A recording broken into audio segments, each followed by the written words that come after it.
Hello everyone, welcome back to target reals YouTube channel. So இன்றைக்கி நம்ம என்ன பார்க்க போகிறோம் அப்படின்னா ஃபண்டமெண்டல் ரைட்ஸ். ஸோ ஃபண்டமெண்டல் ரைட்ஸ்னால் என்ன அப்படின்னா அடிப்படை உரிமைகள் அப்படின்ற மாதிரி அர்த்தம். சரியா? ஸோ இந்தியன் கான்ஸ்டியூஷன் புக்கு வந்து பார்த்திங்கன்னா நமக்கு வந்து ஒரு சில அடிப்படை உரிமைகள் வந்து கொடுத்துருக்காங்க. சரியா? ஸோ அது என்ன மாதிரியான அடிப்படை உரிமைகள், அது இந்தியன் கான்ஸ்டியூஷன் புக்கில் எங்கே மென்ஷன் பண்ணியிருக்காங்க, ஸோ இதை பற்றின எக்ஸ்ட்ரா ஃபேக்ட்ஸ்லாம் என்னென்ன அப்படின்றத பற்றி நம்ம வந்து இந்த செஷனில் டீட்டெயிலாக வந்து டிஸ்கஸ் பண்ண போகிறோம். ஸோ இது எக்ஸாம் பேஸ்டு நம்ம வந்து பார்க்கும்போது, எக்ஸாம் பேஸ் பண்ணி பார்க்கும்பொழுது, ஸோ இந்த எஸ்எஸ்சி ஆர்ஆர்பியான எக்ஸாம்ஸில் இந்த ஃபண்டமெண்டல் ரைட்ஸ் அப்படிங்கிறது ரொம்ப ரொம்ப ஒரு இம்பார்ட்டண்டான டாப்பிக்காக இருக்குது. இதில் இருந்த நிறைய ப்ரீவியஸ் இயர் கொஷின் வந்திருக்கு. ஸோ இதில் இருக்கக்கூடிய ஆர்டிக்கல் வந்து பார்த்திங்கன்னா ரொம்ப எக்ஸாம் ஃப்ரெண்ட்லியான ஒரு ஆர்டிகல்ஸ்னு சொல்லலாம். ஸோ அதுவும் வந்து நிறைய தடவை வந்து பார்த்திங்கன்னா கேட்டிருக்காங்க. சரியா? ஸோ ஓகே, நம்ம இப்போது உள்ளார டீட்டெயிலாக வந்து டிஸ்கஸ் பண்ண ஆரம்பிப்போம். ஸோ இந்த மாதிரி ஃபண்டமெண்டல் ரைட்ஸு. சரியா? ஸோ இந்த ஃபண்டமெண்டல் ரைட்ஸை இந்தியன் கான்ஸ்டியூஷனில் பார்ட் 3ல் வந்து பார்த்திங்கன்னா மென்ஷன் பண்ணியிருக்காங்க. சரியா? ஸோ அதே மாதிரி ஆர்டிக்கல் 12லேருந்து ஆர்டிக்கல் 15 வரைக்கும் இந்த ஃபண்டமெண்டல் ரைட்ஸை பற்றின டீட்டெயில்ஸ் வந்து கொடுத்துருக்காங்க. ஸோ இப்போ பார்ட் 1 வந்து என்னது, யூனியன் அண்டு டெரிட்டரி. பார்ட் 2 என்னது, சிட்டிசன்ஷிப்பு. ஸோ பார்ட் 3 வந்து பார்த்திங்கன்னா ஃபண்டமெண்டல் ரைட்ஸு. ஓகேவா? அதே மாதிரி ஆர்டிகல்ஸ் எடுத்துக்கிட்டிங்க அப்படின்னா, ஸோ ஆர்டிக்கல் 1லேருந்து 5 வரைக்கும் இது யூனியன் அண்ட் இட்ஸ் டெரிட்டரி பற்றின டீட்டெயில்ஸ் வந்து கொடுத்துருக்காங்க. ஸோ ஆர்டிக்கல் 6லேருந்து 11 வரைக்கும் சிட்டிசன்ஷிப் பற்றின டீட்டெயில்ஸு. அதே மாதிரி 12லேருந்து 35 வரைக்கும் ஃபண்டமெண்டல் ரைட்ஸ்க்கான டீட்டெயில்ஸ் வந்து அதில் கொடுத்துருப்பாங்க.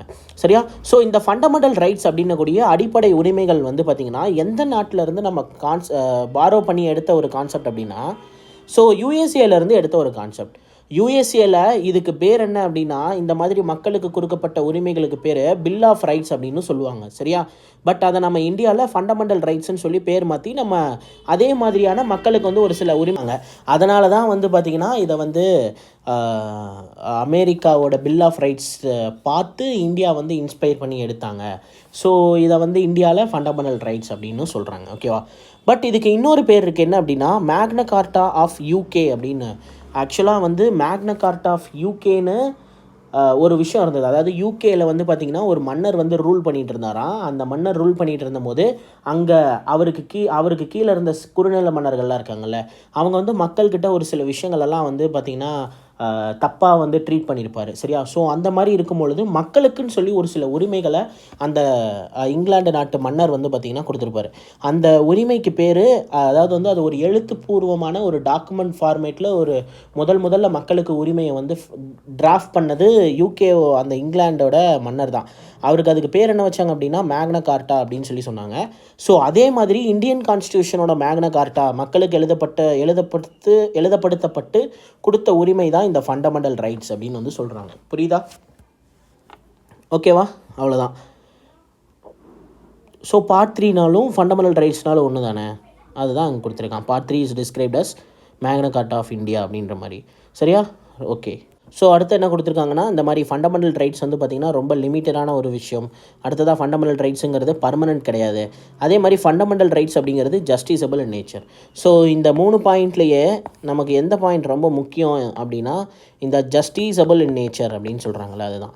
ஸோ இப்போது உங்களுக்கு கொடுக்கப்பட்ட உரிமைகளில் வந்து ஏதாவது ஒரு உரிமை மறுக்கப்பட்டுச்சு அப்படின்னா உங்களுக்கு வந்து சரியான நீதி வந்து கிடைக்கும். அந்த மறுக்கப்பட்டது யாரோ, அதாவது இப்போ உங்களுக்கு வந்து சரியான வேலை வாய்ப்பு கொடுக்கணும்னு சொல்லி அது வந்து பார்த்திங்கன்னா ஒரு அடிப்படை உரிமையாக நமக்கு வந்து இருக்குது.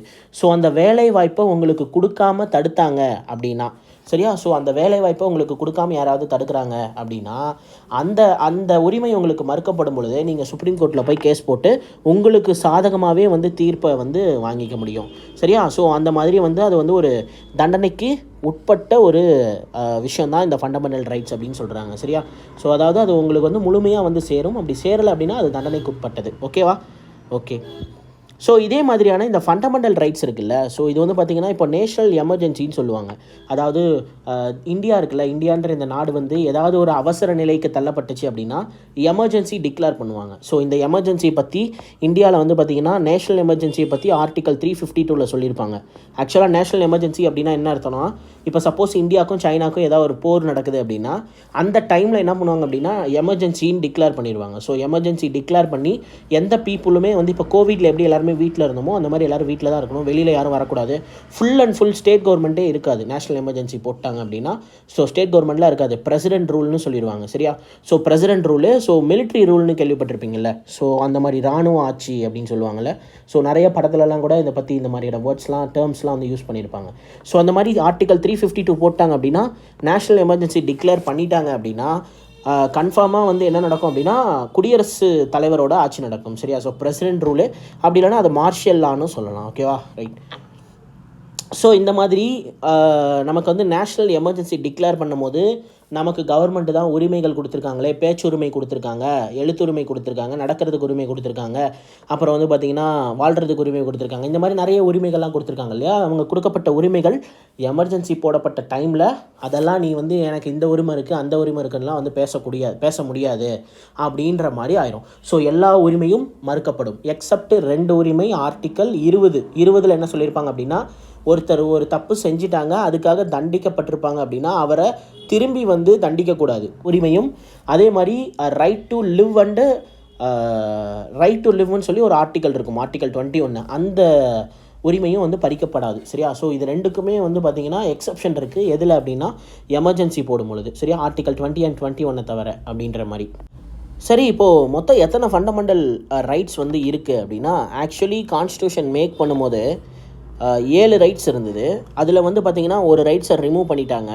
அந்த ரிமூவ் பண்ண ரைட்ஸை அடிக்கடி கொஷினில் கேட்டுகிட்டே இருப்பாங்க. ஸோ அது என்ன ரைட்ஸ் ரிமூவ் பண்ணாங்க அப்படின்னா, article 31. So rights to property அப்படின்னக்கூடிய ஒரு ரைட் வந்து நம்மக்கிட்ட இருந்தது. சரியா? ரைட்ஸ் டு ப்ராப்பர்ட்டி, சொத்து உரிமை அப்படின்றது ஒரு அடிப்படை உரிமையாகவே இருந்தது. சரியா? ஸோ இந்த மாதிரி இந்த சொத்துரிமையை அடிப்படை உரிமை, அதாவது ஃபண்டமெண்டல் ரைட்ஸில் வச்சதுனால என்னென்ன பிரச்சனை ஆணுச்சு அப்படின்னா, இப்போ கவர்மெண்ட் வந்து பார்த்திங்கன்னா ரோடு போடணும் அல்லது ஏதாவது ஒரு இன்ஃப்ராஸ்ட்ரக்சர் டெவலப் பண்ணணும், இந்த இடத்துல வந்து ஒரு இது வரப்போகுது, இண்டஸ்ட்ரி வரப்போகுது, அந்த மாதிரி ஏதாவது ஒன்று பண்ணுறாங்கன்னு வச்சுக்கோங்களேன். ஸோ ஆல்ரெடி அந்த இடத்துக்கான லேண்ட் ஹோல்டர்ஸ் எல்லாம் மாதிரி கவர்மெண்ட் லேண்டை டேக் ஓவர் பண்ணோன்னே அவங்க வந்து இது எங்களுடைய அடிப்படை உரிமை, நாங்கள் எப்படி எங்களுக்கு விட்டு தர முடியும் அப்படின்ற மாதிரியான ஒரு சுச்சுவேஷன் க்ரியேட் ஆனிச்சு. ஸோ இதனால் கவர்மெண்ட்னால் எதுவுமே பண்ண முடியாத ஒரு சூழ்நிலை. சரியா? ஸோ அடுத்ததாக இதை சமாளிக்கிறதுக்கு மொராஜி தேசாய் கவர்மெண்ட் என்ன பண்ணாங்க அப்படின்னா, 1978 44th அமெண்ட்மெண்ட் ஆக்ட்னு சொல்லி ஒரு அமெண்ட்மெண்ட் ஆக்டை போட்டாங்க. சரியா? கான்ஸ்டியூஷன் அமெண்ட்மெண்ட் ஆக்டை போட்டு இந்த ரைட்ஸ் டு ப்ராப்பர்ட்டியை இனிமேல் அடிப்படை உரிமை கிடையாது, இது வந்து பார்த்திங்கன்னா லீகல் ரைட்டுன்னு சொல்லி ஆர்டிக்கல் 300A வந்து தூக்கிட்டு போய் வச்சுட்டாங்க. சரியா? ஸோ ஆர்டிக்கல் 300A ஷிஃப்ட் பண்ணிட்டாரு மொராஜி தேசாய் அப்படின்ற அந்த அன்னைக்கு டேட்டில் இருந்த பிரைம் மினிஸ்டர். ஸோ இந்த மொராஜி தேசாய் அப்படின்றவர் தான் ஃபஸ்ட்டு நான் காங்கிரஸ் பிரசிடெண்ட்டு. ஓகேவா? அதே மாதிரி ரெண்டாவது விஷயம் என்ன அப்படின்னா, அவர் தான் வந்து வயசான ஒரு president, oldest president of India அப்படின்னு சொல்லலாம். ஓகேவா? ஓகே.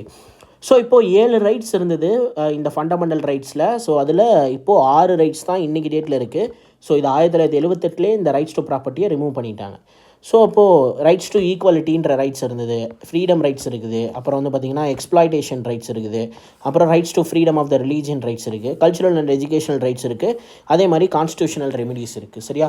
ரைட். இப்போ இந்த மாதிரி ஈக்குவாலிட்டினா என்ன, ஃப்ரீடம்னா என்னன்றதை நான் சொல்கிறேன், அப்படியே டீட்டெயிலாக கேட்டுக்கோங்க. சரியா? ஸோ ஆர்டிக்கல் 14 18 வரைக்கும் நம்ம எல்லாருமே சமம், ஆண் பெண்ணுன்னு பாலினம் பார்த்து வேறுபாடு காட்டக்கூடாது, மத வாரியாக வேறுபாடு காட்டக்கூடாது, மொழி வாரியாக வேறுபாடு காட்டக்கூடாது, அந்த மாதிரி ரிலீஜியன் ரீதியாக வந்து பார்த்திங்கன்னா வேறுபாடு காட்டக்கூடாது, எல்லாருமே சமம். அதே மாதிரி ஒரு சிலர்லாம் இந்த ஜமீன்தார், அப்புறம் வந்து பார்த்திங்கன்னா துரை அப்படின்லாம் ஒரு சில சோஷியல் ஸ்டேட்டஸே அவங்களுக்கு ஒரு ஸ்டெப் மேலே இருக்க மாதிரி இருக்கும்ல. ஸோ அந்த மாதிரிலாம் யாரும் கிடையாது, எல்லாருமே வந்து நீங்கள் வந்து மேல் ஜாதி மக்கள், நாங்கள் கீழ் ஜாதி மக்கள், அந்த மாதிரியான கான்செப்டே கிடையாது. ஆஸ் பர் கான்ஸ்டியூஷனல் புக்கு படி அதில் வந்து பார்த்திங்கன்னா ரைட்ஸ் டு ஈக்குவாலிட்டினா எல்லாருமே சமம், எல்லாருமே மனிதர்கள், எல்லாருமே சமம் தான். ஓகேவா? அதை பற்றி சொல்லியிருக்காங்க. எதில் அப்படின்னா இந்த ரைட்ஸ் டு ஈக்குவாலிட்டி ஆர்டிக்கல் 14 18 வரைக்கும். அடுத்ததாக ஆர்டிக்கல் 19 22 வரைக்கும் மென்ஷன் பண்ணியிருக்காங்க. என்ன மென்ஷன் பண்ணியிருக்காங்க அப்படின்னா, ஃப்ரீடம் ரைட்ஸை பற்றி மென்ஷன் பண்ணியிருக்காங்க. ஸோ என்ன ஃப்ரீடம் ரைட்ஸு? ஸோ இப்போ நமக்கு எல்லாருக்கும் சமமான ஈக்குவாலிட்டி கொடுத்தாச்சு, நமக்கான ஃப்ரீடம் என்ன அப்படின்னா, நம்ம வந்து நினச்சா இன்றைக்கி நம்ம வந்து பார்த்திங்கன்னா பேசுகிறோம். ஸோ அப்போ பேச்சுரிமை கொடுக்கப்பட்டிருக்கிறது. அப்புறம் நம்ம நினச்சா ஒரு 4-5 பேர் சேர்ந்து ஒரு அசோசியேஷன் உருவாக்கிக்கலாம், அல்லது ஒரு அசெம்பிளி கிரியேட் பண்ணிக்கலாம். ஸோ இந்த மாதிரி அப்போ எப்படி சொல்கிறேன்னா, இப்போ நீங்கள் நிறைய இதெல்லாம் வந்து பார்த்துருப்பீங்க. ஸோ எப்படின்னா, இப்போ வந்து ஒரு விவசாயர் நல சங்கம் அல்லது இந்த மாதிரி மைனாரிட்டிஸ் சங்கம், முஸ்லீம்ஸ் எல்லாம் சேர்ந்து ஒரு அமைப்பு உருவாக்கியிருப்பாங்கல்ல. ஸோ கட்சி இல்லாமல் நான் கட்சி ரீதியாக கிறிஸ்டியன்ஸ் எல்லாம் ஒரு அமைப்பு உருவாக்கியிருப்பாங்க. ஹிந்துஸ் எல்லாமே வந்து பார்த்திங்கன்னா நிறைய அமைப்புகள் உருவாக்கியிருப்பாங்க. அதில் இருக்கக்கூடிய சப்காஸ்ட்லாம் இருக்குல்ல, ஸோ அவங்க எல்லாருமே இந்த மாதிரி இந்த சங்கம் அந்த சங்கம்னு பிரிச்சிருப்பாங்க. அப்புறம் மகளிர் சங்கம். ஸோ இந்த மாதிரி நிறைய குழுக்களை வந்து உருவாக்கிக்கிறதுக்கெலாம் நமக்கு வந்து உரிமை கொடுத்துருக்காங்க.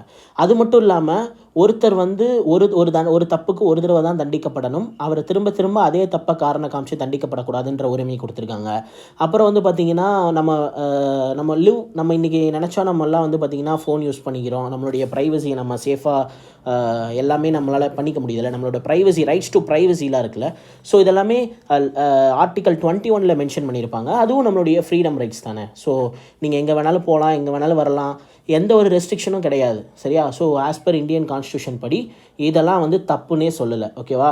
ஸோ அதே மாதிரி ஆர்டிகல் 22 என்ன சொல்லியிருக்காங்க அப்படின்னா, இந்த மாதிரி உங்களை யாரோ ஒருத்தர் திடீர்னு அரெஸ்ட் பண்ண வராங்கன்னா இந்த மாதிரி வாரண்ட் இருந்தால் தான் அரெஸ்ட் பண்ண முடியும். அதே மாதிரி உங்கள் வீடை தேடணும் அப்படின்னா சர்ச் வாரண்ட்லாம் இருக்கணும். அந்த மாதிரி மேண்டேட்டரிலாம் இருக்குல்ல. அப்படி உங்களை அரெஸ்ட் பண்ணிட்டாங்க அப்படின்னா 48 ஹவர்ஸ்க்குள்ளார என்ன பண்ணணும் அப்படின்னா, கோர்ட்டில் போய் உங்களை வந்து 24 ஹவர்ஸ்க்குள்ளார உங்களை வந்து பார்த்திங்கன்னா கோர்ட்டில் வந்து ஹேண்ட் ஓவர் பண்ணணும், சரியா?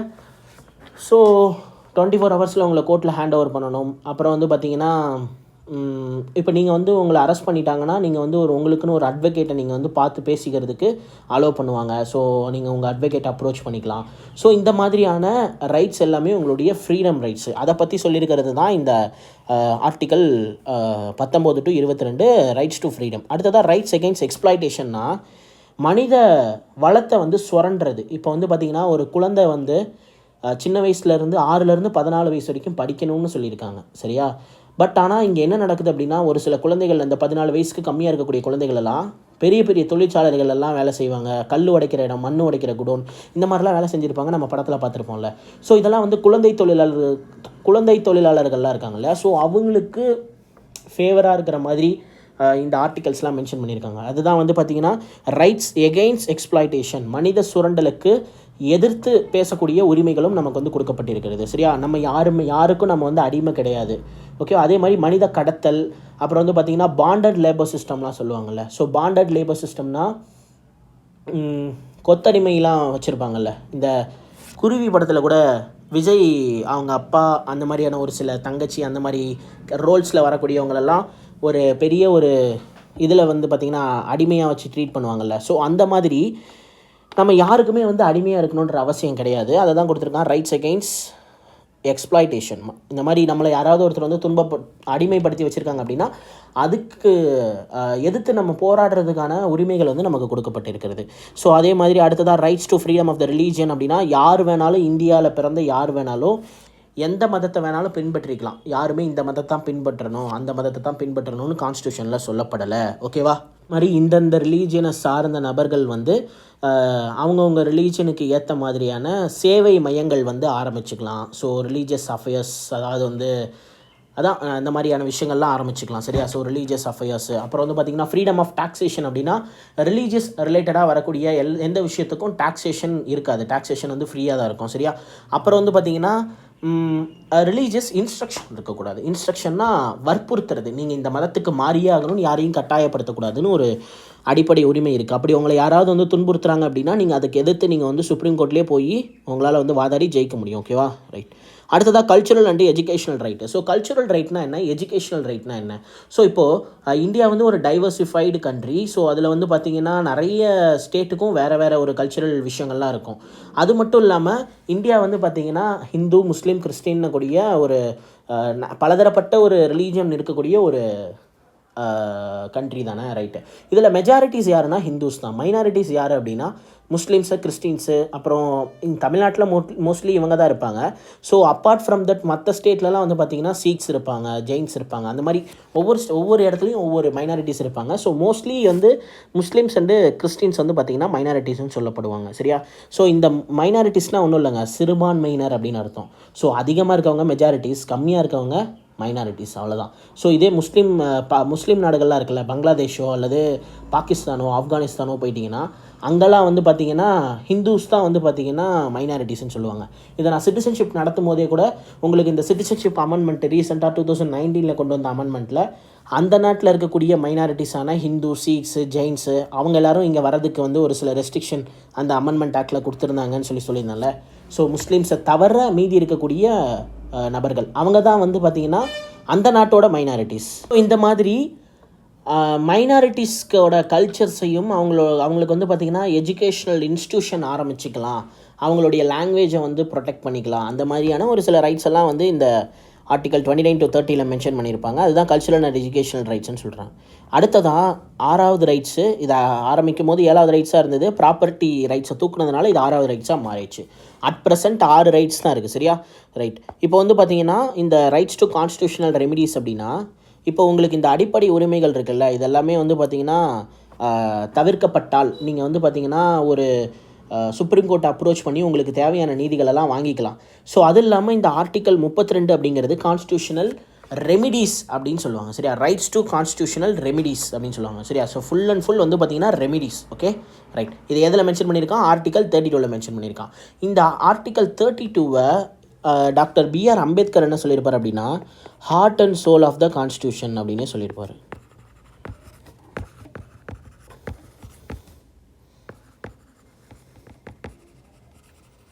ஸோ ஏன் இது heart and soul of constitution சொல்லியிருப்பாங்கன்னா ஒருத்தருக்கு ஒரு உரிமை மறுக்கப்பட்டால் அதை நம்ம எப்படி திரும்பி வாங்கிக்கிறதுன்றதை பற்றி இந்த ரெமிடிஸில் வந்து சொல்லியிருப்பாங்க. சரியா? இந்த கான்ஸ்டியூஷனல் ரெமிடிஸில்.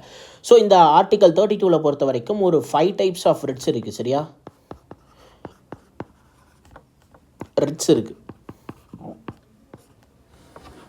மொத்தம் 5 டைப் ஆஃப் ரிட்ஸ் இருக்குது. ஹீபஸ் கார்பஸ், மேண்டமஸ், சர்டியோரி, கியூ வேரண்டோ, இந்த மாதிரி ஒரு 5 டைப் ஆஃப் ரிட்ஸ் இருக்குது. ஸோ அதை பற்றி நான் வந்து சொல்கிறேன் டீட்டெயிலாக உங்களுக்கு. நான் வந்து இந்த கிளாஸ்லையோ அல்லது அதுக்கு தனியாக வந்து எங்கேயாவது மென்ஷன் பண்ணியிருப்பாங்க. சரியா? நான் இப்போ வரும்போது உங்களுக்கு நான் டீட்டெயிலாக சொல்கிறேன். ஸோ அது நல்லாயிருக்கும். மொத்தம் 5 ரைட்ஸ் இருக்கும்.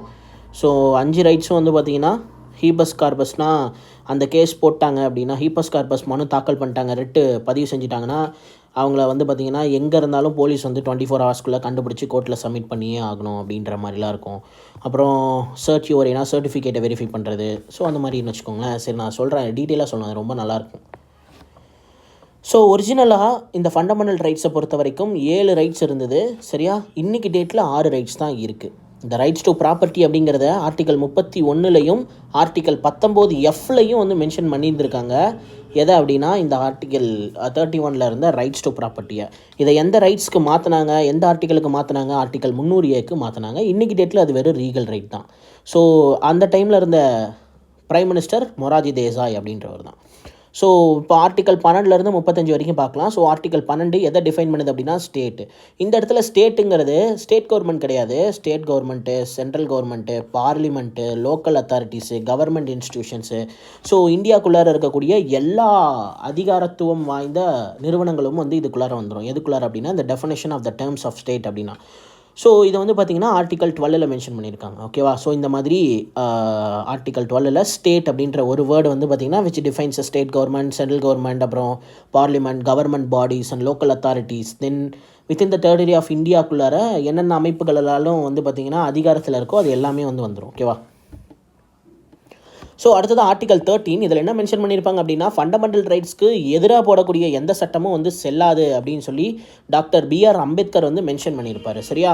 ஸோ இந்த மாதிரி ஃபண்டமெண்டல் ரைட்ஸ் அப்படிங்கிறது மக்களுக்காக கொடுக்கப்பட்ட ஒரு உரிமை. அந்த உரிமை தவிர்க்கப்பட்டால் அல்லது அதற்கு எதிராக நம்ம வந்து ஏதாவது ஒரு விஷயத்தை செஞ்சோம் அப்படின்னா அது வந்து பார்த்திங்கன்னா நமக்கு வந்து ஒரு பெரிய இம்பேக்டாக க்ரியேட் பண்ணுன்றதை மனசில் வச்சுக்கிட்டு ஸோ இதுக்கு எதிராக யாரும் சட்டம் போடக்கூடாதுன்னே ஒரு ஆர்டிக்கலை போட்டு போயிட்டார் டாக்டர் B.R. அம்பேத்கர். ஓகேவா? ஸோ இந்த இம்பார்ட்டண்டான கேஸ் அப்படின்னா கேசவானந்த பாரதி கேஸ் தான். இந்த கேஸில் என்ன சொல்லியிருப்பாங்க அப்படின்னா இந்த மாதிரி பேசிக் ஸ்ட்ரக்சர் வந்து டெஸ்ட்ராய் பண்ணக்கூடாது. அப்படி நீங்கள் பேசிக் ஸ்ட்ரக்சரை டெஸ்ட்ராய் பண்ணுற மாதிரி ஒரு புதுசாக ஒரு சட்டத்தை உருவாக்குனீங்க அப்படின்னா அது வந்து பார்த்திங்கன்னா இந்த ஆர்டிகல் 13 படி நல் அண்ட் வாய்டு கண்டிஷனில் வந்துடும் அப்படின்னு வந்து சொல்லியிருப்பாங்க. This is not a written in constitution. கான்ஸ்டியூஷனில் வந்து இந்த பேசிக் ஸ்ட்ரக்சரை வந்து டெஸ்ட்ராய் பண்ணா அப்படின்ற மாதிரிலாம் எதுவும் எழுதலை. இது வந்து பார்த்திங்கன்னா இந்த கேசவானந்த பாரதி வழக்கில் சொல்லியிருப்பாங்க. இந்த மாதிரி இந்த வழக்கோட தீர்ப்பு என்னவாக இருந்திருக்கும் அப்படின்னா, இந்த மாதிரி நீங்கள் எதை வேணாலும் அமெண்ட்மெண்ட் பண்ணிக்கோங்க, சரியா, அது மக்களோட நல்லதாக இருக்கணும். தென் வந்து பார்த்திங்கன்னா அது பேசிக் நேச்சர் ஆஃப் த கான்ஸ்டியூஷனை வந்து பார்த்திங்கன்னா மீறக்கூடாது அப்படின்னு சொல்லியிருப்பாங்க. So basic nature of the கான்ஸ்டியூஷனே இந்த மக்களை பேஸ் பண்ணி தானே இருக்குது. ஸோ மக்களோட நலத்திட்டங்களை பேஸ் பண்ணி தானே இருக்குது. ஸோ அப்போ அது வந்து மீறக்கூடாது, அதுதான் ஒரே ஒரு கண்டிஷன் அப்படின்னு சொல்லியிருப்பாங்க. ஸோ இதை பேஸ் பண்ணி நிறைய விஷயங்கள் வந்து பார்த்திங்கன்னா நடக்காமல் இருந்திருக்கும்னு வச்சுக்கோங்களேன். ஸோ திடீர்னு இவங்க நினச்சா எந்த ஒரு சட்டத்தையும் கொண்டு வர முடியாது அப்படின்னா அது வந்து பார்த்திங்கன்னா இந்த கேசவானந்த பாரதி வழக்கு சொன்ன ஒரு இன்ஃபர்மேஷன் தான். So basic structure of constitution மாறக்கூடாது அப்படிங்கிற ஒரு இம்பார்ட்டண்டான ஒரு பாயிண்ட். ஓகேவா? ஸோ கேசவானந்த பாரதி கேஸ் வந்து ரொம்ப இம்பார்ட்டண்டான ஒரு கேஸு, சரியா? ஸோ இந்த கேஸோட தீர்ப்பு என்னவாக இருந்திருக்கும் அப்படின்னா, இந்த மாதிரி கான்ஸ்டியூஷனோட பேசிக் ஸ்ட்ரக்சர் மாறாமல் எப்படி வேணாலும் நீங்கள் அமெண்ட்மெண்ட் பண்ணிக்கலாம். ஓகேவா? ஸோ அடுத்ததான் ஆர்டிக்கல் 14. ஸோ இதுதான் ரொம்ப இம்பார்ட்டண்டான ஆர்டிக்கல். ரைட் டு ஈக்குவாலிட்டி அப்படின்னு சொல்லுவாங்க. ஆர்டிக்கல் 14லேருந்து 18 வரைக்கும், சரியா? இதை ஆல்சோ கால்டு என்னென்னு சொல்லுவாங்க அப்படின்னா ரூல் ஆஃப் லா அப்படின்னு. யார் சொல்லியிருக்கா அப்படின்னா ஏவி டைசி அப்படின்றவர் வந்து சொல்லியிருக்காரு இந்த மாதிரி ரூல் ஆஃப் லா அப்படின்னு. ஈக்குவாலிட்டி பிஃபார் லா அப்படின்னா சட்டத்திற்கு முன் அனைவரும் சமம் அப்படின்னு சொல்கிறாங்க, சரியா? இந்த மாதிரி சட்டத்திற்கு முன் அனைவரும் சமம் அப்படின்னக்கூடிய கான்செப்டை இங்கிலாந்துலேருந்து எடுத்திருப்பாங்க, சரியா? சட்டத்திற்கு முன் அனைவரும் சமம்ன்ற கான்செப்டை எந்த நாட்டிலேருந்து எடுத்திருப்பாங்க அப்படின்னா இங்கிலாந்துலேருந்து எடுத்திருக்காங்க. ஓகேவா? So equal protection of law and concept was taken from the USA அப்படின்னு கொடுத்துருக்கான், சரியா? ஸோ ஈக்குவலிட்டி பிஃபோர் லா அப்படின்றதும் இந்த ஆர்டிகல் 14 மென்ஷன் பண்ணியிருக்காங்க. அதே மாதிரி ஈக்குவல் ப்ரொடெக்ஷன் ஆஃப் லா அப்படிங்கிறது இந்த கான்ஸ்டியூஷனில் வந்து மென்ஷன் பண்ணியிருக்காங்க, சரியா? அது வந்து பார்த்திங்கன்னா ஈக்குவலிட்டி பிஃபோர் லா அப்படிங்கிறது யூகேல இருந்தும், ஈக்குவல் ப்ரொடெக்ஷன் ஆஃப் லா அப்படிங்கிறத வந்து என்ன பண்ணியிருப்பாங்க அப்படின்னா USA இருந்தும் எடுத்திருப்பாங்க, சரியா? இதை தான் வந்து இந்த ஆர்டிகல் 14 வந்து மென்ஷன் பண்ணியிருக்காங்க, சரியா? எல்லாரும் சமந்தான். ஆனால் வந்து ஒரு சில எக்ஸப்ஷன் இருக்குது. என்ன எக்ஸப்ஷன் அப்படின்னா, இப்போ பிரசிடென்ட்டு, MLA, MP இவங்க எல்லாருமே வந்து பார்த்திங்கன்னா சிவில் மேட்டரில் நம்மளை அரெஸ்ட் பண்ணுற மாதிரி அவங்களையும் வந்து பார்த்திங்கன்னா இமீடியட்டாக எதுவும் பண்ண முடியாது. செகண்ட், ஓகே, அதான் இப்போ வந்து எல்லாருமே சமந்தான். ஆனால் இதில் ஒரு சில எக்ஸப்ஷன் இருக்குதுன்னு சொன்னோம் இல்லையா? ஸோ பிரசிடென்ட், MLA, MPs இவங்க எல்லோரும் வந்து பார்த்திங்கன்னா இந்த மாதிரியான சிவில் மேட்டர்ஸில் அரெஸ்ட் பண்ண முடியுமா நம்மளை அரெஸ்ட் பண்ணுற மாதிரி அப்படின்னா அதில் ஒரு சில எக்ஸப்ஷன்லாம் இருக்குது, சரியா? ஸோ அந்த மாதிரி ஒரு MPயோ, MLAவோ, பிரசிடென்ட்டோ, அதே மாதிரி ஒரு பிரசிடென்ட்டோ கவர்னரோ அவங்க மேலே வந்து பார்த்திங்கன்னா ஒரு குற்றச்சாட்டு இருக்குது அப்படின்னா அவங்க கவர்னராகவும் பிரசிடென்ட்டாகவும் அந்த பொசிஷனில் இருக்கும் பொழுது அவங்கள வந்து அரெஸ்ட் பண்ண முடியாது, சரியா? ஸோ அவங்க அந்த பதவியை ராஜினாமா பண்ணிவிட்டு அப்புறம் தான் வந்து அவங்கள அரெஸ்ட் பண்ணுவாங்க. இதுக்காக அவங்களோட டென்யூர் முடிகிற வரைக்கும் அவங்க மேலே இருக்க குற்றச்சாட்டு அப்படியே இருக்குமா அப்படின்னு கேட்டால் அப்படி கிடையாது. ஸோ இப்போ ஒரு பிரசிடெண்ட்டை பதவி நீக்கம் செய்யலாம், அதாவது இம்பீச்மெண்ட்டும் பண்ணலாம், சரியா? அப்படி இல்லை அப்படின்னா அவரே ரெசிக்னேஷன் கொடுத்துட்டு போயிடலாம். ஸோ இப்போ வந்து மோஸ்ட்லி வந்து அவங்களே வந்து இந்த மாதிரியான பிரச்சனைனா இம்பீச்மெண்ட் பண்ணுற அளவுக்கு போக மாட்டாங்க, அவங்களே ராஜினாமா பண்ணிடுவாங்க. ஸோ இந்த மாதிரி வந்து பார்த்திங்கன்னா ஒரு 2-3 சுப்ரீம் கோர்ட்டில் 2-3 ஹைகோர்ட்டோட ஜட்ஜஸ் வந்து இந்த மாதிரி ஜஸ்டிஸ் வி ராமசாமின்னு நினைக்கிறேன் யாரோ ஒருத்தர். ஸோ அவர் மேலே கூட வந்து பார்த்திங்கன்னா ஒரு குற்றச்சாட்டு வந்துடும். ஸோ அப்போ அவரை இம்பீச்மெண்ட் பண்ணுறதுக்கு பதிலாக அவர் என்ன பண்ணுவாங்க அப்படின்னா அவரே ஆட்டோமேட்டிக்காக வாலண்டரியாக வந்து ரிசிக்னேஷன் லெட்டர் கொடுத்துட்டு தென் வந்து பார்த்திங்கன்னா அந்த கேஸ் ரிலேட்டடாக ஆஜராகிடுவார், சரியா? ஸோ அந்த மாதிரி இருக்கும்னு வச்சுக்கோங்களேன். ஸோ இப்போ நான் என்ன சொல்ல வந்தேன் அப்படின்னா பிரசிடென்ட்டு, கவர்னர் இவங்கெல்லாம் வந்து அவங்க மேலே ஏதாவது ஒரு குற்றச்சாட்டு சொல்லிட்டாங்க அப்படின்னா அதை வந்து பார்த்திங்கன்னா உண்மைன்னு நிரூபிக்கப்பட்டால் அவங்கள உடனே வந்து அரெஸ்ட் பண்ண முடியாது. அவங்க வந்து அந்த பதவியில் இருக்க வரைக்கும் அது வந்து அவங்களுக்கு கொடுக்குற மரியாதை கிடையாது, அந்த பதவிக்கு கொடுக்குற மரியாதை. ஸோ அவங்க அந்த பதவியை விட்டு நீக்கணும், சரியா? உடனே நீக்கணும். அப்போ ஒன்று ஆட்டோமேட்டிக்காக அவங்களே ரெசிக்னேஷன் லெட்டர் கொடுக்கணும். ஸோ அவங்க ரெசிக்னேஷன் லெட்டர் கொடுத்துருவாங்க. கொடுக்காத பட்சத்தில் என்ன பண்ணுவாங்க அப்படின்னா பிரசிடெண்ட்டுக்கான இம்பீச்மெண்ட் பவர் என்ன, லோக்சபாவில் அல்லது ராஜ்யசபாவில் யாராவது ஒருத்தர் வந்து இனிஷியேட் பண்ணி என்ன பண்ணணும், மெஜாரிட்டி ப்ரூவ் பண்ணாங்க அப்படின்னா லோக்சபா பாஸ் ஆயிடுச்சுனாலே பிரசிடென்ட் வந்து இம்பீச்மெண்ட் பண்ணிடலாம். அதே மாதிரி வைஸ் பிரசிடெண்ட்டை இம்பீச்மெண்ட் பண்ணால் ராஜ்யசபாவில் வந்து பார்த்திங்கன்னா ஒரு இனிஷியேட் பண்ணணும், இந்த மாதிரி வைஸ் பிரசிடெண்ட்டை வந்து ரிமூவ் பண்ணலாம் அப்படின்னு சொல்லி ராஜ்யசபா தான் ஃபஸ்ட்டு வந்து முன்னாடி வந்து குரல் கொடுக்கணும். அவங்க இனிஷியேட் பண்ணாங்கன்னா அதுக்கப்புறம் அதே மாதிரி மெஜாரிட்டி ப்ரூவ் பண்ணிவிட்டு தென் வந்து பார்த்திங்கன்னா வைஸ் பிரசிடெண்ட்டையும் ரிமூவ் பண்ணிடுவாங்க, ஓகேவா? ஸோ அப்போ ரிமூவ் பண்ணதுக்கப்புறம் இந்த மாதிரி அந்த பர்சனை வந்து அந்த கன்சர்ன் கேஸ் ரிலேட்டடாக ஹேண்டில் பண்ண சொல்லிடுவாங்க. சரியா? இது வரைக்கும் எந்த ஒரு பிரசிடெண்ட்டுக்கும் இந்த மாதிரியான ஒரு நிலைமை இந்தியாவில் வந்தது கிடையாது. ஓகேவா? எல்லாரும் சமம்னு சொல்கிறாமே, அப்புறம் ஏன் ஒரு சில பேருக்கு வந்து பார்த்திங்கன்னா ஒரு சில ப்ரியாரிட்டிஸ் வந்து கவர்மெண்ட் கொடுக்குறாங்க? இப்போ சோஷியலி பேக்வர்ட் கிளாஸஸ்னால் சமூகத்தினால் பின்படுத்தப்பட்ட சமூகங்கள், சாதிகள் அப்படின்னு சொல்லி ஒரு சில ஒடுக்குமுறைகள்லாம் இருக்குது இல்லையா? ஸோ அந்த மாதிரியான பீப்புள்ஸ் வந்து பார்த்திங்கன்னா ஒரு சில ப்ரிஃபரன்சஸ்லாம் வந்து கொடுப்பாங்க. இப்போ வந்து ரிசர்வேஷன்லாம் கொடுக்குறாங்க இல்லையா? ஸோ அதெல்லாம் வந்து அடுத்த ஆர்டிக்கல் 15, 16 அதை பற்றி டீட்டெயிலாக டிஸ்கஸ் பண்ணுவோம். ஸோ இந்த ஆர்டிக்கல் 14 பொறுத்த வரைக்கும் இப்போ வந்து பார்த்திங்கன்னா சோஷியலி பேக்வேர்ட் கம்யூனிட்டியாக இருக்கக்கூடிய பீப்புளுக்கு ஒரு 10 கிலோ அரிசி சேர்த்து போடுறதோ, அல்லது அரிசி பருப்போடு சேர்த்து ஏதோ ஒன்று எக்ஸ்ட்ரா ஒரு ப்ரிஃபரன்ஸ் கொடுக்குறது, இல்லைனா ஏதாவது ஒரு ஃபினான்ஷியல் சப்போர்ட் பண்ணுறது. ஸோ இந்த மாதிரி இவங்களுக்கு வீடு இல்லைனா வீடை உடனே சேங்ஷன் பண்ணி கொடுக்குறது. ஸோ அந்த மாதிரியான செயல்கள்லாம் செய்கிறாங்கல்ல. ஸோ அதெல்லாம் வந்து எல்லோரும் ஈக்குவல்னு சொல்கிறீங்க, ஏன் அந்த மாதிரி செய்யணும், எங்களுக்கு ஏன் செய்ய மாட்டேங்கிறீங்க? அப்படிலாம் வந்து பார்த்திங்கன்னா நம்ம அந்த மாதிரி விஷயத்தில் கேட்க முடியாது. பிகாஸ் அவங்க வந்து ரொம்ப சோஷியலி பேக்வேர்டாக இருக்கிறதுனால, சரி, அவங்களுக்கும் நமக்கும் இருக்கக்கூடிய நமக்கு கிடைக்கக்கூடிய சாதாரண விஷயம் கூட அவங்களுக்கு சாதாரணமாக கிடைக்காது. அந்த மாதிரி இருக்காங்க. ஸோ அவங்கள கவர்மெண்ட் வந்து கன்சர்ன் பண்ணி அவங்களையும் நம்மளை மாதிரி ஒரு நார்மல் பீப்புளாக மாற்றணுங்கிறதுக்காக ஒரு சில சப்சிடிஸ்லாம் கொடுப்பாங்க. சரியா? ஸோ அந்த மாதிரி சப்சிடிஸ் கொடுத்தாங்க அப்படின்னா அதெல்லாம் வந்து எல்லோரும் ஈக்குவலு அப்படி இப்படின்லாம் நம்ம சொல்லக்கூடாது. அதெல்லாம் இந்த மாதிரி விஷயத்தில் அப்ளிகேபிள் ஆகாது. ஓகேவா? ஸோ அடுத்ததாக என்ன கொடுத்துருக்காங்க, ஆர்டிக்கல் 15. ஸோ ஆர்டிக்கல் 15 என்னென்ன அப்படின்னா ஈக்குவாலிட்டி டு ஸ்டேட்டஸ் அப்படின்னு கொடுத்துருக்கான். அதாவது ஒன்றும் இல்லைங்க, ஆக்சுவலாக ஆர்டிக்கல் 15 என்னென்னா, இப்போ வந்து பார்த்திங்கன்னா ஒரு சில டிஸ்கிரிமினேஷன்லாம் நடக்கும். டிஸ்கிரிமினேஷன் என்னென்ன மாதிரி டிஸ்கிரிமினேஷன்? நீ மேலு, நான் ஃபீமேலு, அடுத்ததாக race, caste, sex, religion, place of birth. So இதெல்லாம் வச்சு ஒரு சில டிஸ்கிரிமினேஷன் பண்ணுவாங்க. ஸோ நீ இந்த கேஸ்ட்லேருந்து வந்தியே, அப்போ உனக்கு இந்த வேலை கிடையாது அப்படிலாம் சொல்லக்கூடாது. அதே மாதிரி நீ பிறந்தது அந்த ஸ்லம்மில் பிறந்திருக்க, ஸோ அதனால் உனக்கு வேலை கிடையாது அப்படின்லாம் யாரும் சொல்ல முடியாது. இது இந்தியன் கான்ஸ்டியூஷனில் டாக்டர் B.R. அம்பேத்கர் ஆர்டிக்கல் 15, 16 ரெண்டுத்துலேயும் வந்து மென்ஷன் பண்ணிட்டு தெளிவாக போயிருக்காரு.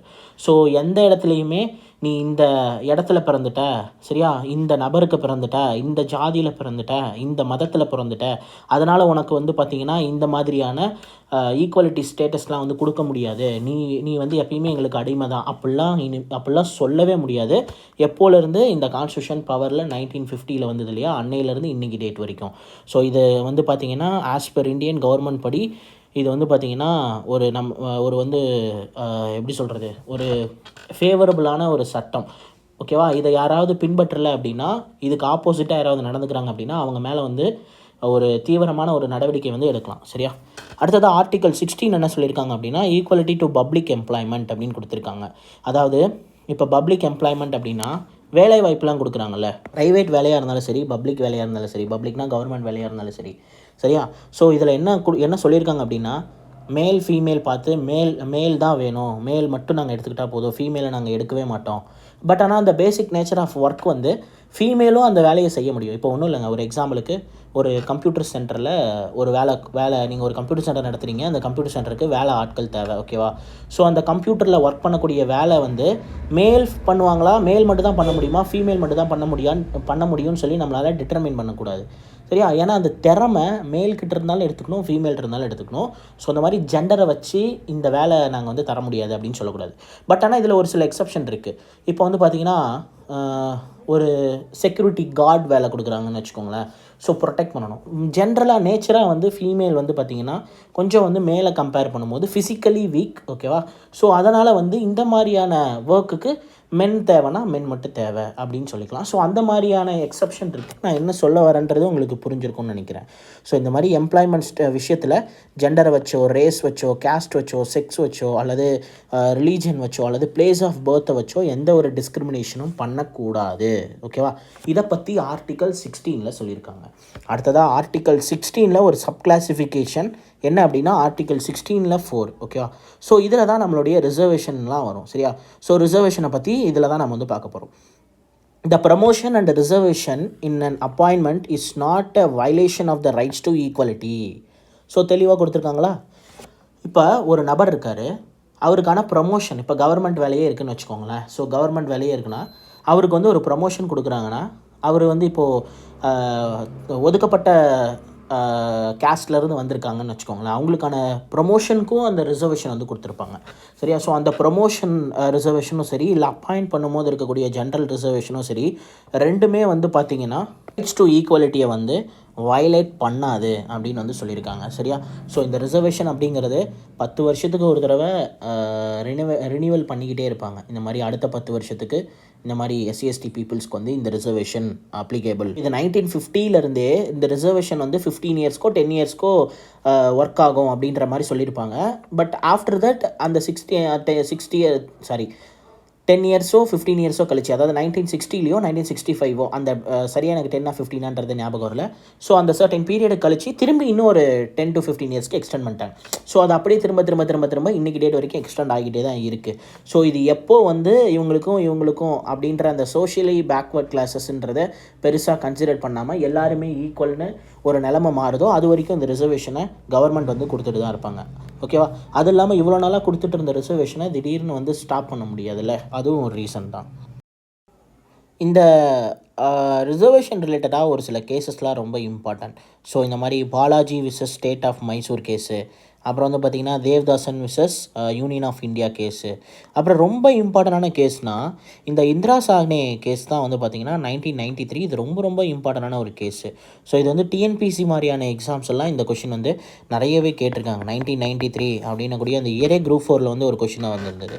சரியா? ஸோ இப்போ வந்து பார்த்திங்கன்னா இந்த இந்திரா சாஹ்னே கேஸஸை பொறுத்த வரைக்கும் இன்றைக்கி வந்து பார்த்திங்கன்னா மொத்தம் வந்து அதிக பேர் இருந்த ஒரு ஜட்ஜுன்னு சொல்கிறாங்க இந்த 9 பெஞ்சு ஜட்ஜஸ்ன்றது. ஸோ நம்பர் ஆஃப் ஜட்ஜஸ் ரொம்ப அதிக பேர் இருந்திருக்காங்க. ஸோ இதில் 6:3 அப்படின்னக்கூடிய ரேஷியோவில் 6 பேர் ஒத்துக்கிட்டாங்க, 3 பேர் ஒத்துக்கல, அந்த மாதிரியான ஒரு சூழ்நிலை. சரியா? ஸோ எதுக்கு அப்படின்னா இந்த மாதிரி ரிசர்வேஷன் ரிலேட்டடான டீட்டெயில்ஸ்க்கு. ஸோ இதில் என்ன சொல்லியிருக்காங்க அப்படின்னா இந்த மாதிரி 50% மேலே ரிசர்வேஷன் வந்து கொடுக்கக்கூடாது அப்படின்னு வந்து கொடுத்துருக்காங்க. ஆக்சுவலாக இப்போ total number of the seats வந்து பார்த்திங்கன்னா 100ன்னு வச்சுக்கோங்களேன். ஸோ இந்த 100ல் 50% ஆஃப் சீட்ஸ்க்கு மட்டும்தான் ரிசர்வேஷன் கொடுக்கணும். மீதி 15% ஆஃப் சீட்ஸ் வந்து பார்த்திங்கன்னா ஜென்ரலாக தான் இருக்கணும். சரியா? பொது காம்படிஷனாக தான் இருக்கணும் அப்படின்னு வந்து கொடுத்துருக்காங்க. ஸோ அதன்படி தான் வந்து இப்போயும் நடந்துக்கிட்டு இருக்குது. பட் ஆனால் இதில் இந்த ஜென்ரல் கேட்டகரியிலே வந்து பார்த்திங்கன்னா இடபிள்யூஎஸ் அப்படின்னக்கூடிய ஒரு கேட்டகரியை 2019லேயோ 20லேயோ வந்து மோடியோட பீரியடில் வந்து ஆட் பண்ணியிருப்பாங்க. ஸோ அந்த பீரியடில் வந்து இந்த மாதிரி இடபிள்யூஎஸ்ன்ற கேட்டகரிக்கு ஒரு 10% வந்து இந்த ஜென்ரல் கேட்டகரிக்குள்ளாரையே ஆட் பண்ணியிருப்பாங்க. சரியா? ஸோ இந்த 50%ல் தான் ஓபிசி எஸ்சி எஸ்டிஸ் எல்லாமே வந்துடுவாங்க. ஸோ ஓபிசி வந்து ஒரு 27. சரியா? ஸோ எஸ்சி எஸ்டி 2 பேரும் சேர்ந்து ரிமைனிங் வந்துடுவாங்க. ஓகேவா? ஸோ இவங்க மொத்தமாக சேர்த்து ஒரு 22ன்னு நினைக்கிறேன், 22ஓ 23ஓ வரும். சரியா? ஸோ அதில் வந்து பார்த்திங்கன்னா எஸ்சி எஸ்டிக்கு 15.7 நினைக்கிறேன், எனக்கு சரியாக தெரியல. ஸோ ஆனால் 15 பாயிண்ட் சம்திங் 7 பாயிண்ட் சம்திங் ஏதோ வரும். சரி, ஓகே. இப்போது இந்த மண்டேல் கமிஷன் அப்படின்னக்கூடிய ஒரு கமிஷன் வந்து பார்த்திங்கன்னா போட்டிருந்தாங்க. எதுக்கு அப்படின்னா இந்த ஓபிசி ரிசர்வேஷன் செட் பண்ணுறதுக்கு மண்டேல் கமிஷன் அப்படின்னக்கூடிய ஒரு கமிஷன். இது வந்து பார்த்திங்கன்னா 2வது பேக்வர்ட் கிளாஸ் கமிஷன். சரியா? இதுக்கு முன்னாடியே ஒரு கமிஷன் வந்து பார்த்திங்கன்னா நேருவோட பீரியடில் ஒன்று போட்டிருப்பாங்க. சரியா? இது வந்து பார்த்திங்கன்னா பிபி மண்டேல் கமிஷன் அப்படின்றது வந்து பார்த்திங்கன்னா 2வதாக போடப்பட்ட பேக்வர்ட் கிளாஸ் கமிஷன் 1979 போட்டிருப்பாங்க. இந்த கமிட்டியோட ரிப்போர்ட் வந்து எப்போ கொடுத்துருப்பாங்கன்னா அப்படியே ஒரு 10 வருஷம் கழிச்சு 89 கொடுத்துருப்பாங்க. ஸோ அப்போ வந்து விபி சிங்கோட கவர்மெண்ட்டு. சரியா? கூட்டணி கட்சிலாம் சேர்ந்து அந்த டைமில் வந்து ஆட்சியில் இருந்திருப்பாங்க. விபி சிங் தான் அதுக்கு வந்து பார்த்திங்கன்னா ஹெட்டாக இருந்திருப்பார். ஸோ அந்த பீரியடில் என்ன பண்ணியிருப்பாங்க விபி சிங் அப்படின்னா ஓபிசிக்கு வந்து ரிசர்வேஷன் 27% அப்படின்றத வந்து கொடுத்துருப்பார். சரியா? ஸோ இது ரொம்ப important. OBC reservation 27 second backward கிளாஸான மண்டேல் கமிஷனில் தான் இதை வந்து பார்த்திங்கன்னா இம்ப்ளிமெண்ட் பண்ணியிருப்பாங்க. சரியா? ஸோ இங்கேயே கொடுத்துருக்காங்க பாருங்கள், 50% வந்து கிராஸ் பண்ணக்கூடாது அப்படின்ற மாதிரி. ஓகேவா? ரைட். ஸோ இதில் வந்து நமக்கு இந்திரா சாஹ்னே கேஸ் தான் ரொம்ப இம்பார்ட்டன்ட். அதனோட இயர் 1993. அதே மாதிரி மண்டேல் கமிஷன் வந்து 1979. ஓகேவா? விபி சிங் தான் 27% ஓபிசிக்கு ரிசர்வேஷன் வந்து கொடுத்துருப்பார். ஓகேவா? ஸோ அடுத்ததாக வந்து பார்த்திங்கன்னா ஆர்டிகல் 17. ஸோ இது வந்து பார்த்திங்கன்னா அபாலிஷன் ஆஃப் அன்டச்சபிலிட்டி. இப்போ தீண்டாமை ஒழிப்பு அப்படின்னு சொல்லுவாங்க. ஸோ தீண்டாமை ஒழிப்புனா என்னென்னா இந்த மாதிரி சொல்லலாமா? சரி, ஒன்றும் தப்பு இல்லை, எஜுகேஷன் ரிலேட்டடாக தானே. ஸோ தீண்டாமை ஒழிப்புனா இப்போ வந்து பார்த்திங்கன்னா லோயர் காஸ்ட் பீப்புளை, சரியா, லோயர் காஸ்ட் பீப்புளை அப்பர் காஸ்ட் பீப்புள் வந்து அவங்க குடித்த டம்ளரில் தண்ணி குடிக்க மாட்டாங்க, அந்த மாதிரிலாம் கேள்விப்பட்டிருக்கீங்க இல்லையா? ஸோ அந்த மாதிரின்னு வச்சுக்கோங்களேன். அந்த மாதிரியான தீண்டாமைலாம் இருக்கக்கூடாது. தீண்டாமை பாவ செயல்னு சொல்லி நம்மளுடைய கவர்மெண்ட் டெக்ஸ்ட் புக்கோட ஃபஸ்ட் பேஜ்லேயே கொடுத்துருப்பாங்க. அது ரொம்ப ரொம்ப ஒரு தவறான ஒரு செயல். சரியா? ஸோ அந்த மாதிரி வந்து இருக்கக்கூடாது அப்படின்னு சொல்லி ஆர்டிகல் 17 மென்ஷன் பண்ணியிருக்காங்க. ஸோ அபாலிஷன் ஆஃப் அன்டச்சபிலிட்டி அப்படின்னு சொல்லி. ஸோ தீண்டாமை ஒழிப்பு அப்படின்னு சொல்லலாம். ஓகேவா? ஸோ அடுத்தது அபாலிஷன் ஆஃப் டைட்டில். டைட்டில்னா பட்டங்களை துரத்தல் அப்படின்ற மாதிரி அர்த்தம். ஸோ இப்போ பட்டங்களை துரத்தல்னா என்ன அப்படின்னா, ஆக்சுவலாக இப்போ வந்து அந்த டைமில் வந்து ஜமீன்தார்னு இருக்கும். அது இல்லாமல் ஒவ்வொருத்தரோட பேருக்கு பின்னாடியும் கேஸ்ட்டோட நேம் வந்து போட்டிருப்பாங்க. ஸோ இந்த மாதிரி இந்த மாதிரி இந்த மாதிரி இந்த மாதிரி XYZன்னு நிறைய கேஸ்ட்டோட நேம் வந்து போட்டிருப்பாங்க. அந்த மாதிரிலாம் இனிமேல் வந்து டைட்டில்லாம் வச்சுக்கக்கூடாது, அதெல்லாம் எடுங்க அப்படின்னு சொல்லிட்டாங்க. ஸோ ஆர்டிக்கல் 18 வந்து பார்த்திங்கன்னா சட்டப்படி அது வந்து தப்பு அப்படின்னும் சொல்லிட்டாங்க. சரியா? யாருமே வந்து பார்த்திங்கன்னா அது இதுன்னு பேருக்கு முன்னாடியோ பின்னாடியோ அதெல்லாம் சேர்த்துக்கக்கூடாது. இது வந்து சட்டப்படி குற்றம். Okay, right. அது மட்டும் இல்லாமல் இப்போ வந்து பார்த்திங்கன்னா the state cannot provide the title. என்ன மாதிரியான டைட்டில்? இப்போ மகாராஜா, திவானு அந்த மாதிரியான டைட்டில்லாம் இருக்கக்கூடாது. பட் ஆனால் இதில் ஒரு எக்ஸப்ஷன் இருக்குது. என்ன எக்ஸப்ஷன் அப்படின்னா, in case of any education qualification or military excellence அப்படின்னு இப்போ லெப்டினன்ட், கர்னல் இந்த மாதிரிலாம் சொல்கிறாங்கல்ல, மேஜர் இதெல்லாம் சொல்கிறாங்க இல்லையா? ஸோ அந்த மாதிரியான மிலிட்டரி சம்மந்தப்பட்ட டைட்டில்ஸ் வேணால் வச்சுக்கலாம். அதே மாதிரி இப்போது பாரத ரத்னா, பத்மபூஷன் அந்த மாதிரி அவார்டு வாங்குறீங்கன்னா அதுவும் வச்சுக்கலாம், ஒன்றும் பிரச்சனை இல்லை. எஜுகேஷன் ரிலேட்டட்னா இப்போ உங்கள் பேருக்கு பின்னாடி BE, BA, BSc இந்த மாதிரிலாம் போடுறீங்களே, அப்படி போட்டுக்கலாம். அதே மாதிரி உங்கள் பேருக்கு முன்னாடி டாக்டர்னு PhD முடிச்சுட்டா போட்டுக்கலான்றாங்கல்ல, அந்த மாதிரி வந்து போட்டுக்கலாம். இதெல்லாம் வந்து பார்த்திங்கன்னா எக்ஸப்ஷன் இந்த அபாலிஷன் ஆஃப் டைட்டில் அப்படின்னக்கூடிய கேட்டகரியில். ஸோ அடுத்ததாக என்ன கொடுத்துருக்காங்கன்னா, ஆர்டிகல் 19 22 இதான் ரைட்ஸ் டு ஃப்ரீடம்னு சொல்லியிருந்தேன் இல்லையா? ஸோ இந்த ஆர்டிகல் 19 அப்படின்னக்கூடிய இந்த 19 என்ன பண்ணியிருக்காங்க அப்படின்னா, ஒரு 6-7 சப் கிளாஸிஃபிகேஷன் வந்து பண்ணியிருந்தாங்க. சரியா? ஸோ 3, 6, 7 இருக்குது. பட் அதில் F, அதாவது 19 F வந்து பார்த்திங்கன்னா ரிமூவ் பண்ணிட்டாங்க. எப்போ ரிமூவ் பண்ணாங்க? இந்த ப்ராப்பர்ட்டி ஆக்ட் ரிலேட்டடான ஒரு விஷயம். ஸோ அதனால் வந்து பார்த்திங்கன்னா ரிமூவ் பண்ணிட்டாங்க. 44th அமெண்ட்மெண்ட் ஆக்ட் ரிமூவ் பண்ணும்போதே. ஸோ அந்த ப்ராப்பர்ட்டி ரிலேட்டடாக இருக்கக்கூடியது. பட் இதில் வந்து ஒரு ப்ரீவியஸ் இயர் கொஷின் எனக்கு நல்லா ஞாபகம் இருக்குது. SSCயோட ப்ரீவியஸ் இயர் கொஷினில் கேட்டிருந்தாங்க, இந்த மாதிரி மொத்த டோட்டலாக எத்தனை ஃப்ரீடம் வந்து இந்த ஃப்ரீடம் ரைட்ஸ் வந்து ஆர்டிக்கல் 19 வந்து மென்ஷன் பண்ணியிருக்காங்க அப்படின்னா 6 ரைட்ஸ் அப்படின்னு வந்து எழுதணும். முதல்ல 7 இருந்தது, அதில் 19F தூக்கிட்டாங்க. ஸோ மொத்தமாக 6 ரைட்ஸ் தான் இருக்குது. ஓகேவா? சரி, இப்போ இந்த ஆர்டிக்கல் 19 A ஸ்மால் a, அதே மாதிரி 19 ஸ்மால் b, அதே மாதிரி 19 small c, 19 small d, 19 small e, 19F தான் போச்சு, அடுத்ததாக g. ஸோ இந்த மாதிரி 6 ரைட்ஸ் இருக்குது. ஸோ இது என்னது, இது என்னது, இது என்னது, இது என்னது, இது என்னது, இது என்னது, இதுதானே பார்க்கணும். ரைட். அதே மாதிரி இப்போ நம்ம ஃபண்டமெண்டல் டியூட்டிஸ்னு ஒரு டாபிக் பின்னாடி பார்ப்போம். ஸோ அந்த டாப்பிக்கில் வந்து பார்த்திங்கன்னா இதே மாதிரி ஒரு 11 ரைட்ஸ் வந்து பார்த்திங்கன்னா 11 டியூட்டிஸ் வந்து பிரித்து கொடுத்துருப்பாங்க 51Aன்ற ஒரு கிளாஸிஃபிகேஷனில். ஸோ இது ரெண்டுமே வந்து பார்த்திங்கன்னா ரொம்ப இம்பார்ட்டன்ட். ஏன் அப்படின்னா, டப்புன்னு இப்போ 19C which is related to எந்த ஆர்டிக்கல் அப்படின்னு கேட்டுருவாங்க. சரியா? ஸோ அந்த ஆர்டிக்கலோட சம்மந்தப்பட்ட விஷயத்தை பற்றி நமக்கு கொடுத்துட்டு இது எந்த ஆர்டிக்கல்னு கேட்டாலும் கேட்டுருவாங்க. ஸோ இந்த மாதிரி கேட்டிருக்காங்க.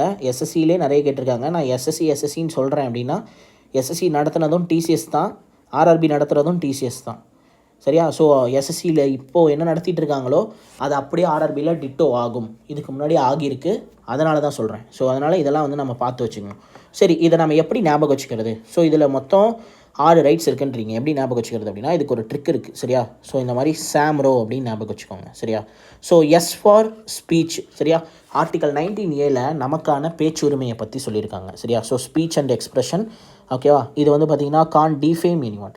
நமக்கு வந்து பேசுகிறதுக்கான உரிமை கொடுக்கப்பட்டு இருக்கிறது. ஆனால் யாரையும் தரைக்குறைவாக வந்து தப்பாக நம்ம வந்து பேசக்கூடாது, டிஃபேம் பண்ணக்கூடாது. சரியா? அதே மாதிரி அடுத்ததாக A, ரெண்டாவதாக சாம்ரோவில் ரெண்டாவதாக A இருக்கா? A for assemble without arms. நம்ம எங்கே வேணாலும் ஒன்று கூடி நின்று பேசிக்கலாம். பட் ஆனால் நம்ம கையில் எந்த ஒரு வெப்பனும் இருக்கக்கூடாது. ஓகேவா? எக்ஸப்ட் வந்து பார்த்திங்கன்னா இந்த பஞ்சாபிஸ் கையில் வந்து பார்த்திங்கன்னா எப்பயுமே அவங்களுடைய மத வழக்கத்தின்படி அவங்களுடைய ஷர்ட்டோ பேண்ட்லேயோ வந்து ஒரு கத்தி வந்து வச்சுருக்கணும் அப்படின்னு சொல்லி அவங்களுடைய அது வந்து பார்த்திங்கன்னா ஒரு மத ரிலேட்டடாக, அதாவது ரிலீஜியஸ் ரிலேட்டடாக ஃபாலோ பண்ணக்கூடிய ஒரு விஷயம். அதை வந்து யாருமே தவிர்க்க முடியாது இல்லையா? அதனால் வந்து அதுக்கு மட்டும் ஒரு எக்ஸப்ஷன் கொடுத்துருப்பாங்க. ஓகேவா? அவங்களுக்கு மட்டும். அடுத்ததாக ஃபார்ம் அசோசியேஷன் அண்ட் யூனியன்ஸு. ஸோ நம்ம எல்லாருமே வந்து பார்த்திங்கன்னா எந்த மாதிரியான ஒரு அமைப்புகளும் அல்லது யூனியனோ வந்து ஃபார்ம் பண்ணிக்கலாம். ஆனால் வந்து இந்த காலிஸ்தானி இயக்கம் அப்படின்னு சொல்லி ஒரு இயக்கம் வந்து நம்ம இந்தியன் கவர்மெண்ட்டுக்கு ஆப்போசிட்டாக இருந்தது இல்லையா, அந்த மாதிரியான இயக்கங்கள் வந்து உருவாக்குறதுக்கான அலோடு கிடையாது. ஓகேவா? இப்போ அசோசியேஷன் அப்படின்னா என்ன மாதிரி அசோசியேஷன்? இப்போ வந்து பார்த்திங்கன்னா தொழிற்சங்கம், அப்புறம் லேபர் யூனியன் லீடர்லாம் சொல்லுவாங்கள்ல, நிறைய படத்துலலாம் பார்த்துருக்கோம்ல. அப்புறம் வந்து பார்த்திங்கன்னா விவசாய சங்கம். ஸோ இப்போ ரீசெண்டாக கூட ஒரு விவசாயி மாஸ் பண்ணார். அப்புறம் வந்து பார்த்திங்கன்னா இந்த மாதிரி நிறைய சங்கங்கள்லாம் இருக்குல்ல. ஸோ நெசவாளர்கள் சங்கம், அப்புறம் நிறைய தொழில் செய்யக்கூடியவங்கலாம் மோஸ்ட்லி வந்து பார்த்திங்கன்னா ஒரு சங்கமாக ஜாயின் பண்ணிடுவாங்க. ஸோ இந்த லாரி யூனியன் ஆஃபீஸ்லாம் சொல்லுவாங்கள்ல, ஸோ அந்த மாதிரி லாரி தொழில் செய்கிறவங்க எல்லோரும் வந்து பார்த்திங்கன்னா ஒரு லாரி சங்கம்னு சொல்லி சொல்லுவாங்க. ஸோ அதாவது ஒன்றும் இல்லைங்க, அதான் உங்களுக்கு நான் என்ன சொல்ல வரேன்றது புரிஞ்சிருக்கும்னு நினைக்கிறேன்.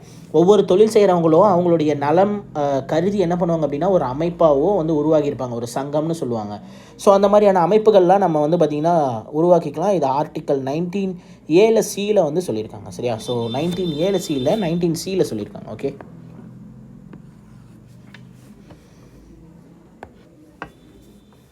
அடுத்ததாக 19DA. ஸோ இதில் என்ன கொடுத்துருக்காங்கன்னா இந்த மாதிரி move freely within the territory of India. சரியா? Throughout the territory of India. இந்தியாக்குள்ளார நம்ம எங்கே வேணும்னாலும் ஃப்ரீயாக வந்து போயிட்டு வந்துடலாம். சரியா? ஸோ இந்தியாக்குள்ளார போகணும் அப்படின்னா நமக்கு வீசா தேவையில்ல, பாஸ்போர்ட் தேவையில்ல, அதெல்லாம் தேவையில்ல. பட் அவுட் ஆஃப் இந்தியா தேவைன்னா அதில் ஒரு சில கண்டிஷன்ஸ், ரெஸ்ட்ரிக்ஷன்லாம் வச்சுருக்காங்கல்ல, அந்த மாதிரி தான். ஸோ இந்தியாக்குள்ளார நம்ம எங்கே வேணாலும் ஃப்ரீயாக போயிட்டு ஃப்ரீயாக வந்துக்கலாம். ஓகேவா? ஸோ ஃப்ரீயானா காசு இல்லாமல் இல்லை, எந்த ஒரு கவர்மெண்ட்டோட ரெஸ்ட்ரிக்ஷனும் கிடையாது, நீங்கள் இந்த ஒரு இடத்துலேருந்து இன்னொரு இடத்துக்கு மூவ் பண்ணுறதுக்கு. ஓகேவா? அடுத்தது R ஃபார் ரிசைட்னா ரெசிடென்ஸ் அப்படின்னு சொல்லலாம். நம்ம வந்து பார்த்திங்கன்னா எங்கே வேணும்னாலும் நம்மளால் வந்து பார்த்திங்கன்னா தங்கிக்கலாம். சரியா? நம்ம வந்து இந்த ஊரில் பிறந்துட்டோம், அப்போ நம்ம வந்து அந்த ஊரில் போய் அந்த மாநிலத்தில் போய் நம்மளால் நிலம் வாங்க முடியாது, அப்படிலாம் கிடையாது. ஸோ அதை மாதிரி நம்ம எங்கே வேணும்னாலும் வாழ்ந்துக்கலாம் அப்படின்னு கொடுத்துருக்காங்க.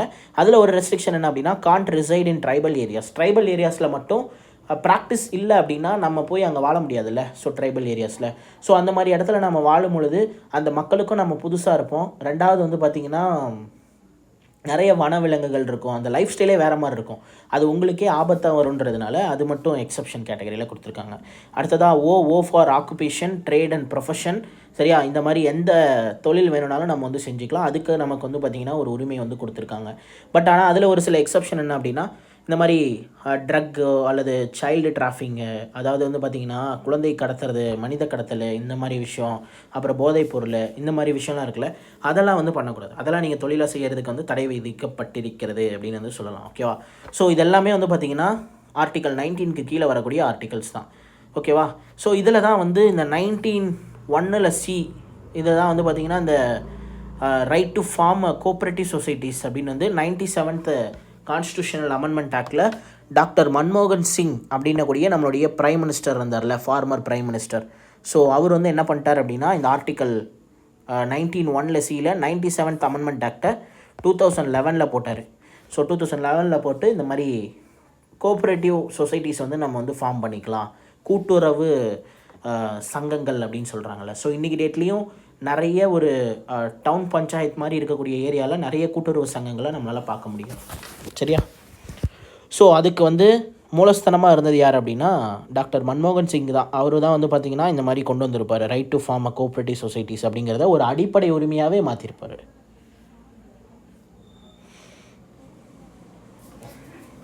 ஸோ இப்போ நம்ம பார்த்தோம் இல்லையா ஆர்டிக்கல் 19. ஸோ அந்த கான்ஸ்டியூஷனில் பார்த்தா 19. ஸோ 19(1), அதாவது 19(1) வந்து என்ன சொல்லியிருக்காங்க அப்படின்னா இந்த மாதிரி all citizens have the right அப்படின்னு கொடுத்துருக்காங்க.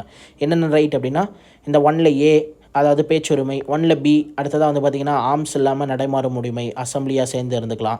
C வந்து பார்த்திங்கன்னா அசோசியேஷன் உருவாக்கக்கூடிய ஒரு உரிமை. D வந்து பார்த்திங்கன்னா இந்த மாதிரி எங்கே வேணாலும் நம்ம வந்து மூவ் பண்ணிக்கலாம்.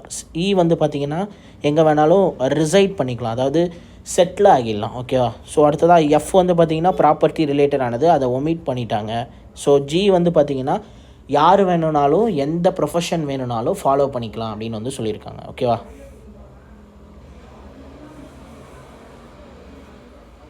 ஸோ அவ்வளோதான் ஆர்டிக்கல் 19 பற்றி டீட்டெயிலாக நம்ம வந்து பார்த்தாச்சு. இதில் மொத்தம் எத்தனை ஆர்டிக்கல் இருக்குது? ஆர்டிக்கல் 19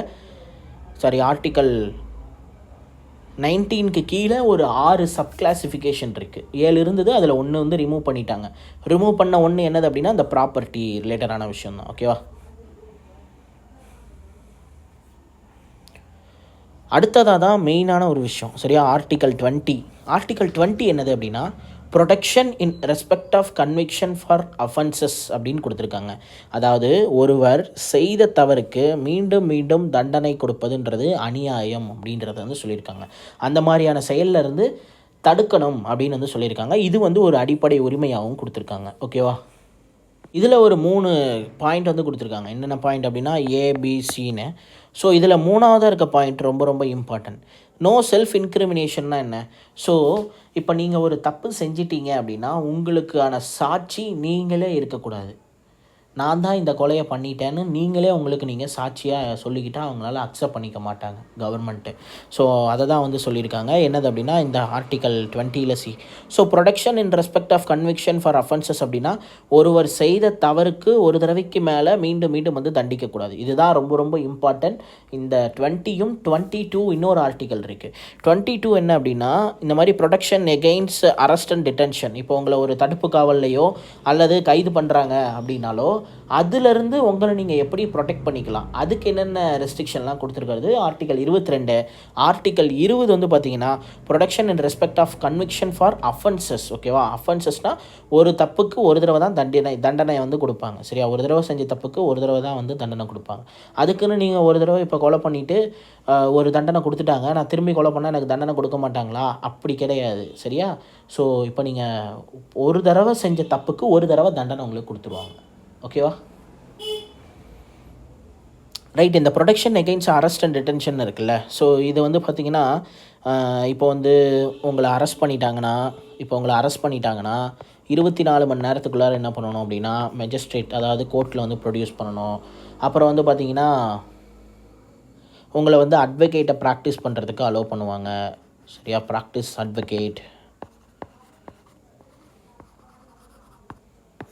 அட்வொகேட்டை ப்ராக்டிஸ் பண்ணிக்கிறதுக்கு அலோவ் பண்ணுவாங்க. அதுக்குன்னு வெளியிலலாம் விட மாட்டாங்க. அவர்கிட்ட நீங்கள் வந்து ஒரு அட்வொகேட் அப்ரோச் பண்ணிக்கலாம். சரியா? ஸோ அதுக்கான எல்லா அரேஞ்ச்மெண்ட்ஸும் பண்ணி கொடுப்பாங்க. ஓகேவா?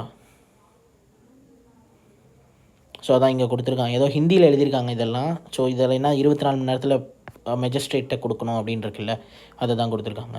சரியா? ஸோ அடுத்ததான் ஆர்டிக்கல் 23 to 24. ஸோ இங்கே 21 பார்க்கணும் இல்லையா? ஸோ 21 பார்த்தலாம். ஸோ 21 என்ன கொடுத்துருக்காங்க அப்படின்னா article 21 rights to live and personal liberty அப்படின்னு வந்து கொடுத்துருக்காங்க. அதாவது rights to live and personal லிபர்ட்டினா இந்த மாதிரி நமக்கு வந்து பார்த்திங்கன்னா ஒரு நம்மளுடைய உடலுக்கு வந்து பார்த்திங்கன்னா ஒரு உயிர் இருக்குது. நம்ம வாழ்கிறதுக்கு நம்ம இஷ்டத்துக்கு நமக்கு வந்து பார்த்திங்கன்னா கவர்மெண்ட் வந்து ஒரு சுதந்திரம் கொடுத்துருக்காங்க. நீங்கள் இதை தான் செய்யணும் அதை தான் செய்யணும்னு சொல்லி நம்மளை யாரும் ஃபோர்ஸ் பண்ண முடியாது. பட் ஆனால் சட்டத்திற்கு புறம்பாக மற்றவங்களுக்கு இடையூறு இல்லாமல் நம்ம வேலையை நம்ம செஞ்சுக்கிட்டோம்னா எந்த பிரச்சனையும் கிடையாது. அதுதான் வந்து பார்த்திங்கன்னா rights to live and personal liberty. No one shall be deprived from the live and personal liberty to by produce established by the law அப்படின்னு வந்து கொடுத்துருக்காங்க. அதே மாதிரி ஒருத்தருக்கு வந்து பார்த்திங்கன்னா உயிரை எடுத்துக்கிறதுக்கு எந்த ஒரு உரிமையுமே கிடையாது. அதாவது சூசைட் பண்ணிக்கிறதுக்கு இதெல்லாம் வந்து எந்த ஒரு உரிமையுமே கிடையாது. ஒருத்தருக்கு உயிர் இருக்குது அப்படின்னா இயற்கையாகவோ அல்லது ஏதாவது ஒரு நோய் பாதிக்கப்பட்டு இறந்து போனால் தான் உண்டு. சூசைட் பண்ணிக்கிறது அது முழுக்க வந்து பார்த்திங்கன்னா தப்புன்னு சொல்லி இந்த ஆர்டிகல் 21லேயே மென்ஷன் பண்ணியிருக்காங்க. உயிரை எடுக்கிறதுக்கான உரிமை வந்து கிடையாது. No one shall be deprived from the life. So இதில் ஒரு 2 கேஸ் இம்பார்ட்டண்ட்டாக கொடுத்துருக்கான். கோபாலன் கேஸு அப்புறம் மேனகா காந்தி கேஸு. ஸோ இது ரிலேட்டடாக கொஷினில் எப்படி கேட்டிருக்காங்க இதுக்கு முன்னாடி வரைக்கும் அப்படின்னா இந்த கோபாலன் கேஸு மேனகா கேஸ் இதெல்லாம் which is related to which ஆர்டிக்கல்னு கேட்டிருக்கான். ஆர்டிகல் 21ன்னு எழுதணும். ஆர்டிக்கல் 21 ரிலேட்டடாக நடந்த 2 கேஸ் தான் இந்த Gopalan case and Maneka Gandhi case அப்படின்னக்கூடிய 2 கேஸும். சரியா? ஸோ இது ரொம்ப இம்பார்ட்டன்ட். ஓகேவா? மேனகா காந்தி கேஸும் கோபாலன் கேஸும். ஸோ ரொம்ப இம்பார்ட்டன்னா இது ஆர்டிக்கல் 21ஓட ரிலேட் ஆகிருக்குன்ற அளவுக்கு நமக்கு தெரிஞ்சிருந்தால் போதுமே தவிர இன்டெப்த்தாக அந்த கேஸ் யாருக்கு நடந்தது, எப்போ ஹியரிங் நடந்தது, அதில் யார் ஜெயித்தாங்க தோத்தாங்க அதெல்லாம் நமக்கு தேவையில்லை. சரியா? ஸோ அதே மாதிரி இந்த procedure established by the law அப்படின்னு கொடுத்துருக்காங்கல்ல. ஸோ இதை வந்து எந்த கேஸோட இறுதியில் வந்து சொல்லியிருப்பாங்க அப்படின்னா மேனகா காந்தி கேஸில் தான் சொல்லியிருப்பாங்க. ஸோ அது ரொம்ப இம்பார்ட்டன்ட். சரியா? ஸோ இவ்வளோ தான், வேறு எதுவும் கிடையாது. மேனகா காந்தி கேஸு. இப்போ கேசவானந்த பாரதி வழக்கில் நம்ம என்ன பார்த்தோம்? இந்த மாதிரி basic structure of the constitution வந்து சேஞ்ச் ஆகக்கூடாதுன்னு சொல்லியிருந்தாங்களா, அதே மாதிரி இங்கே procedure established by the law அப்படின்னா சட்டத்தின் படி தான், அதாவது ஒவ்வொரு சட்டத்தின் படி தான் வந்து எல்லா ப்ரொசீஜரும் வந்து இம்ப்ளிமெண்ட் பண்ணப்படும் அப்படின்னு வந்து சொல்லியிருக்காங்க. So procedure established by law இது வந்து ஜப்பான்லேருந்து எடுக்கப்பட்ட ஒரு கான்செப்ட்னு நினைக்கிறேன். ஸோ அதை நான் சோர்ஸ் ஆஃப் இந்தியன் கான்ஸ்டியூஷன்லேயே டீட்டெயிலாக டிஸ்கஸ் பண்ணியிருப்பேன். ஸோ ஜப்பான்லேருந்து தான் எடுத்திருப்பாங்க.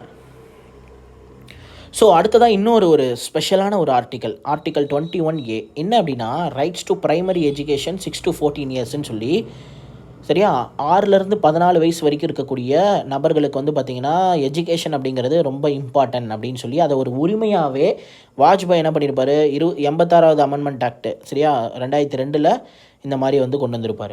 ஸோ இவர் இங்கே மட்டும்தான் கொண்டு வந்தாரா அப்படின்னு கேட்டால் இல்லை. அடுத்ததாக பார்க்கக்கூடிய டிபிஎஸ்பிலையும் ஃபண்டமெண்டல் டியூட்டிஸ்லையும் சேஞ்ச் பண்ணியிருப்பார், சரியா. ஸோ டிபிஎஸ்பியில் வந்து பார்த்திங்கன்னா ஆர்டிக்கல் 45ல் இந்த மாதிரி 6லேருந்து 14 வயசு இருக்கக்கூடிய குழந்தைகளுக்கு எஜுகேஷனும் நியூட்ரிஷனும் ரொம்ப இம்பார்ட்டன்ட் அப்படின்னு வந்து கொடுத்துருப்பாரு. அதே மாதிரி ஃபண்டமெண்டல் டியூட்டிஸில் வந்து 51A வந்து ஒரு ஃபண்டமெண்டல் டியூட்டியாகவே வந்து இன்சர்ட்டும் பண்ணியிருப்பார். ஓகேவா, ரைட். அதை நான் சொன்ன மாதிரி article 22 protection against arrest and டிடெக்ஷனு. So 24 மணி நேரத்துக்குள்ளே ஹேண்ட் ஓவர் பண்ணணும். அப்புறம் அட்வொகேட்டை ப்ராக்டிஸ் பண்ணிக்கிறதுக்கான பெர்மிஷன் இருக்கும். ஸோ அந்த மாதிரி சொன்னோம் இல்லையா, ஸோ அதே தான். ஸோ அடுத்ததாக ஆர்டிகல் 23 to 24 இது என்னது, ப்ரொடெக்ஷன் எகைன்ஸ்ட் ரைட்ஸ் எகைன்ஸ்ட்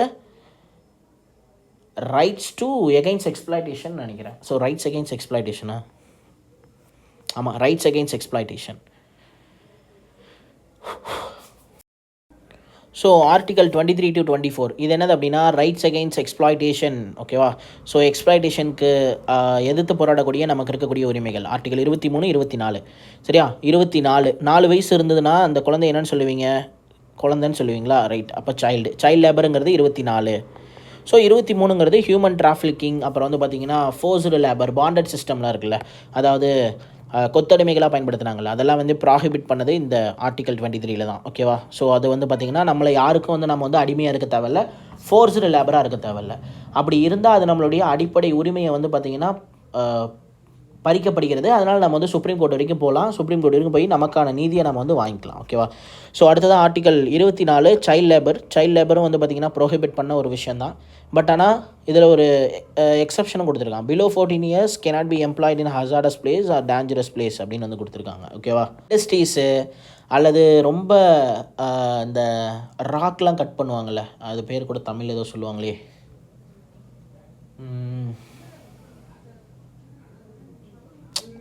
அது பேர் என்னமோ சொல்லுவாங்களே, இந்த பாறையெல்லாம் அடித்து நொறுப்பாங்களே, கல்பாறையா, அது பேர் ஒரு நல்ல பேராச்சே, கல்குவாரி. ஓகேவா, கல்குவாரி இருக்குல்ல. ஸோ அந்த மாதிரி கல்குவாரியை இருக்கக்கூடிய இடத்துலலாம் வந்து பார்த்திங்கன்னா இந்த மாதிரி ஹசார்டஸ் பிளேஸ் தானே அதெல்லாமே வரும். ஸோ அந்த மாதிரி இடத்துலலாம் 14 வயசுக்கு கம்மியாக இருக்கக்கூடிய பசங்க வேலை செய்யக்கூடாது. ஓகேவா, பட் ஆனால் இதில் கொடுத்த எக்ஸப்ஷன் என்ன தெரியுமா, ஸோ இப்போ வந்து இந்த மாதிரி சேஃபான ஏரியாஸில் ஸ்கூல் ஹவர்ஸ் போக மீதி நேரம் பசங்க வந்து வேலை செஞ்சால் எந்த பிரச்சனையும் கிடையாது. ஓகேவா, இது வந்து ஒரு எக்ஸப்ஷன் தான். ஸோ அதாவது இப்போ வந்து ஸ்கூல் போயிட்டு வந்துட்டு அந்த பையன் அவங்க அப்பா அம்மாவுக்கு ஹெல்ப் பண்ணுறான் அப்படின்னா அது எந்த ஒரு பிரச்சனையும் கிடையாது. இல்லை ஏதோ ஒரு சின்ன சின்ன மெடிக்கல் ஷாப்லேயோ அல்லது ஏதோ ஒரு மளிகை கடையிலையோ ஏதோ ஒரு ஹெல்ப்பிங்காக ஒரு தன்னுடைய சோர்ஸ் ஆஃப் லிவிங்காக ஸ்கூல் டைம் போக மீதி நேரத்தில் அந்த பையன் ஏதோ ஒரு வேலை செஞ்சு ஒரு காசு சம்பாதிக்கிறான் அப்படின்னா அதெல்லாம் ஒன்றும் பிரச்சனை கிடையாது. ஓகேவா, ஸோ அந்த மாதிரி சேஃபான இடமா இருக்கணும். ஸோ நான் சேஃபாக இருக்கக்கூடாது, அதுதான் main matter. So under this article state can force a people to do compulsory services அப்படின்னு வந்து கொடுத்துருக்காங்க. ஓகேவா, அதாவது இதில் வந்து பார்த்திங்கன்னா இப்போ ஸ்டேட் வந்து பார்த்திங்கன்னா, அதாவது கவர்மெண்ட் வந்து ஒரு சில விஷயத்தெல்லாம் நம்மக்கிட்ட திணிப்பாங்கல்ல. ஸோ இப்போ ஆதார் கார்டு நீ மாற்றணுன்னா மாற்றி தான் ஆகணும், லிங்க் பண்ணணும்னா லிங்க் பண்ணி தான் ஆகணும்லாம் சொல்கிறாங்கல்ல, அந்த மாதிரிலாம் அவங்க சொல்கிறது வந்து நம்மளுடைய நலன் கருதி தான். அதனால் கவர்மெண்ட் சொல்கிறாங்க நீங்கள் எங்கள் மேலே திணிக்க முடியாது, அது பண்ண முடியாது, இது பண்ண முடியாதுன்னு நம்ம வந்து சொல்லக்கூடாது. அதை தான் வந்து எக்ஸப்ஷன் கொடுத்துருக்காங்க. சரியா, இப்போ வந்து இது எல்லா டைம்லேயும் கவர்மெண்ட் சொல்லுவாங்களான்னு கேட்டால் எல்லா டைம்லேயும் கிடையாது. ஸோ இப்போ வார் நடக்குதுன்னு வச்சுக்கோங்களேன், அந்த டைமில் வந்து பார்த்திங்கன்னா நீங்கள் எல்லோரும் வந்து யாரோ ஒருத்தர் வந்து அவங்க ஒரு குடும்பத்துக்கு ஒருத்தர் வந்து பார்த்திங்கன்னா நாட்டுக்காக சண்டை போடணும் அப்படின்றாங்கன்னா நீங்கள் வந்து தான் ஆகணும். அந்த டைம்லலாம் எனக்கு இந்த உரிமை அந்த உரிமையெல்லாம் நீங்கள் எதுவும் பேசிகிட்டு இருக்கக்கூடாது, அதை தான் சொல்கிறாங்க. அந்த மாதிரியான டைமில் எக்ஸப்ஷன் அப்படின்னு வந்து சொல்கிறாங்க. ஓகேவா, ஸோ அடுத்ததான் article 25 to 28 freedom of religion, மதத்தின் ரிலேட்டடாக இருக்கக்கூடிய ஃப்ரீடம்ஸ்லாம் என்னென்ன கொடுத்துருக்காங்க. So 25 so freedom of conscience அப்படின்னா யார் வேணாலும் எந்த மதத்தை வேணாலும் ஃபாலோ பண்ணிக்கலாம், 26 என்ன கொடுத்துருக்காங்கன்னா இந்த மாதிரி ரிலீஜியஸ் அஃபேர்ஸ் ரிலேட்டடான விஷயங்கள். 27 வந்து பார்த்திங்கன்னா freedom of paying tax. Okay, tax pay பண்ணுறது வந்து பார்த்திங்கன்னா இந்த ரிலீஜியஸ் ரிலேட்டடான விஷயத்தெல்லாம் வந்து பார்த்திங்கன்னா ஃப்ரீ பண்ணி கொடுத்துருக்காங்க. அடுத்தது ஆர்டிகல் 28 வந்து பார்த்திங்கன்னா இந்த மாதிரி ரிலீஜியஸ் இன்ஸ்ட்ரக்ஷன்னு சொல்லுவாங்க. அதாவது இங்கே தார்மிக் இன்ஸ்ட்ரக்ஷன்னு கொடுத்துருக்காரு. ஸோ இங்கிலீஷில் சொல்லணும் அப்படின்னா ரிலீஜியஸ் இன்ஸ்ட்ரக்ஷன்லாம் இருக்கக்கூடாது. சரியா?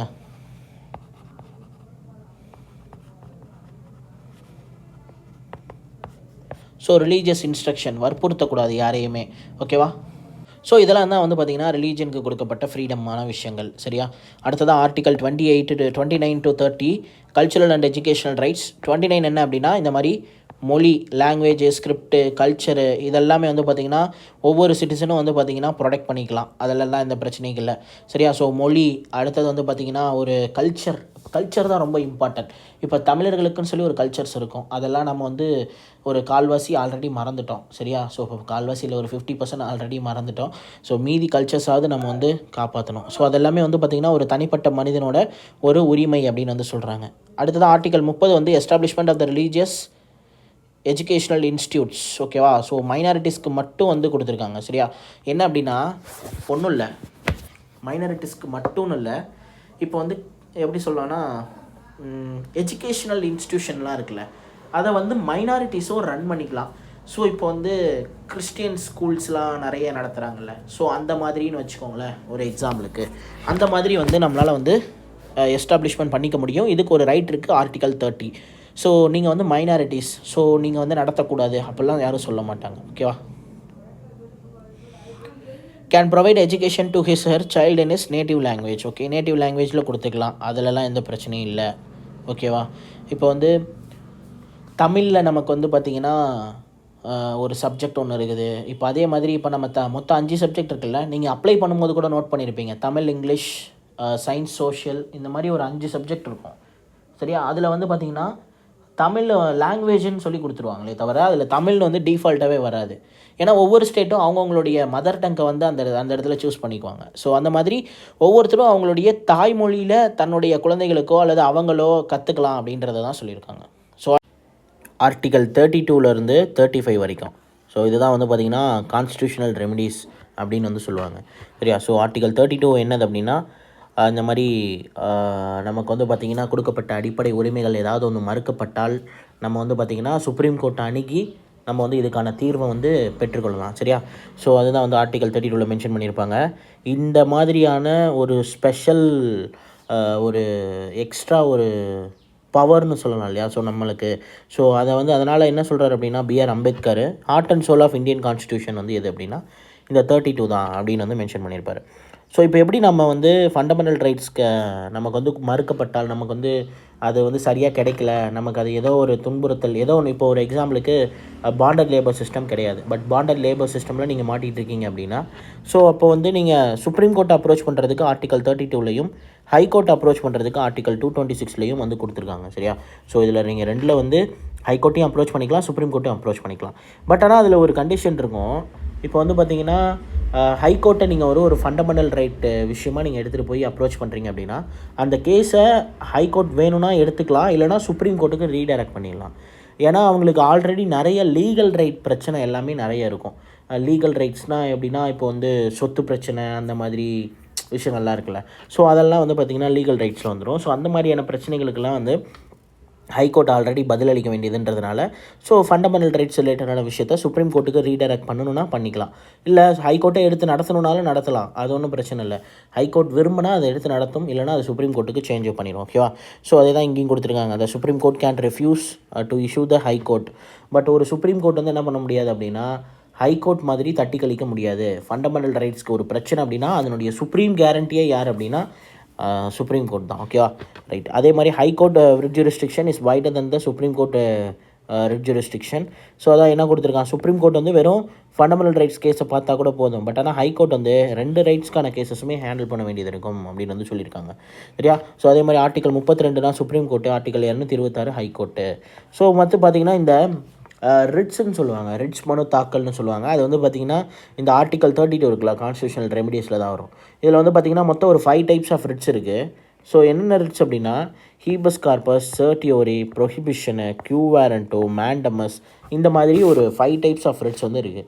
சரியா? ஸோ இப்போ ஒரு எக்ஸாம்பிளுக்கு நீங்கள் படத்துலலாம் பார்த்துருப்பீங்க, இந்த ஹீபஸ் கார்பஸ் மனு தாக்கல் செய்யலாம் அப்படின்னா அந்த நபரை வந்து கன்சர்ன் ஸ்டேட் கவர்மெண்ட்டோட போலீஸ் வந்து பார்த்திங்கன்னா 24 ஹவர்ஸ்க்குள்ளார மேஜிஸ்ட்ரேட்டில் வந்து ப்ரொடியூஸ் பண்ணணும் அப்படின்னு வந்து சொல்லியிருப்பாங்க. சரியா? ஸோ அதான் யூ மே ஹேவ் த பாடி அப்படிங்கிறது தான் இதுக்கான ஒரு க்ளூ வேர்டுன்னு வச்சுக்கோங்களேன். ஸோ இதில் வந்து நமக்கு மோஸ்ட்லி எப்படி கேட்பாங்கன்னா, இப்போ ஹீபஸ் கார்பஸ்னால் யூ மே ஹேவ் த பாடி அப்படின்னக்கூடிய அந்த வேர்ட் ரிலேட்டடாக, பாடினா என்னது, அந்த உடல் இருக்கு இல்லையா, ஸோ அந்த பாடியை அந்த பர்சனை நீங்கள் கொண்டு வந்து கோர்ட்டில் நிறுத்தணும். ஸோ அப்போ அந்த பாடி யூ மே ஹேவ் த பாடி அப்படின்னு சொல்லியிருக்கோம். அவ்வளோதான், முடிஞ்சு போச்சு. ஸோ சர்டியோரே அப்படின்னா என்ன அர்த்தம் அப்படின்னா டு பி சர்டிஃபைட் அப்படின்னு சொல்லி வெரிஃபை பண்ணுறது, இன்ஃபார்ம் பண்ணுறது, அந்த மாதிரின்னு வச்சுக்கோங்களேன். ஸோ அதை வந்து பார்த்திங்கன்னா சர்டியோரே அப்படின்ற அந்த ரிட்ஸில் வந்து பார்த்திங்கன்னா நமக்கு வந்து பார்த்திங்கன்னா மென்ஷன் பண்ணியிருக்காங்க. சரியா? ஸோ ப்ரோஹிபிஷன் அப்படின்னா டு ப்ரோஹிபிட் அப்படின்றது தான் அதுக்கான கீவேர்ட். சரியா? ஸோ க்யூ வாரண்டோ அப்படின்னு என்ன அர்த்தம் அப்படின்னா what is the qualification, what is the authority அப்படின்ற மாதிரி கேட்குறது. சரியா? ஸோ அது வந்து பார்த்திங்கன்னா க்யூ வாரண்டோவில் வந்துடும். மேண்டமஸ் அப்படின்னா வி கமாண்ட் அப்படின்ற மாதிரி அர்த்தம். சரியா? ஸோ இதான் மொத்தம் 5 type of writs. So habeas corpus, certiorari, prohibition, quo warranto, அப்புறம் வந்து பார்த்திங்கன்னா மேண்டமஸ். ஸோ இது ஒவ்வொன்றுக்கும் ஒவ்வொரு க்ளூ இருக்கும். You may have the body, we command, to prohibit, what's your authority or warrant, சர்டியோரினா டு பி சர்டிஃபைட். ஸோ இந்த மாதிரின்னு வச்சுக்கோங்களேன். ஸோ இதுதான் வந்து பார்த்திங்கன்னா 5 டைப்ஸ் ஆஃப் ரிட்ஸு. ஓகேவா? ஸோ ஃபண்டமெண்டல் ரைட்ஸ் முடிச்சிட்டோம். அடுத்ததாக டிபிஎஸ்பி வந்துருச்சு. ஸோ ஃபண்டமெண்டல் ரைட்ஸ் அவ்வளோதான். ஸோ நம்ம ஃபண்டமெண்டல் ரைட்ஸை நல்லா டீட்டெயிலாகவே பார்த்துருப்போம். இது ரொம்ப இம்பார்ட்டண்டான ஒரு லெசன். சரியா? ஸோ அதனால் இதை பார்க்காதவங்க நல்ல டீட்டெயிலாக வந்து பார்த்துக்கோங்க. அதே மாதிரி நல்ல ரிவிஷன் பண்ணுங்கள். ஓகேவா? ஸோ இதுலேருந்து கன்ஃபார்மாக உங்களுக்கு மார்க் வரதுக்கான பாசிபிலிட்டி அதிகமாக இருக்குது. Okay, thank you.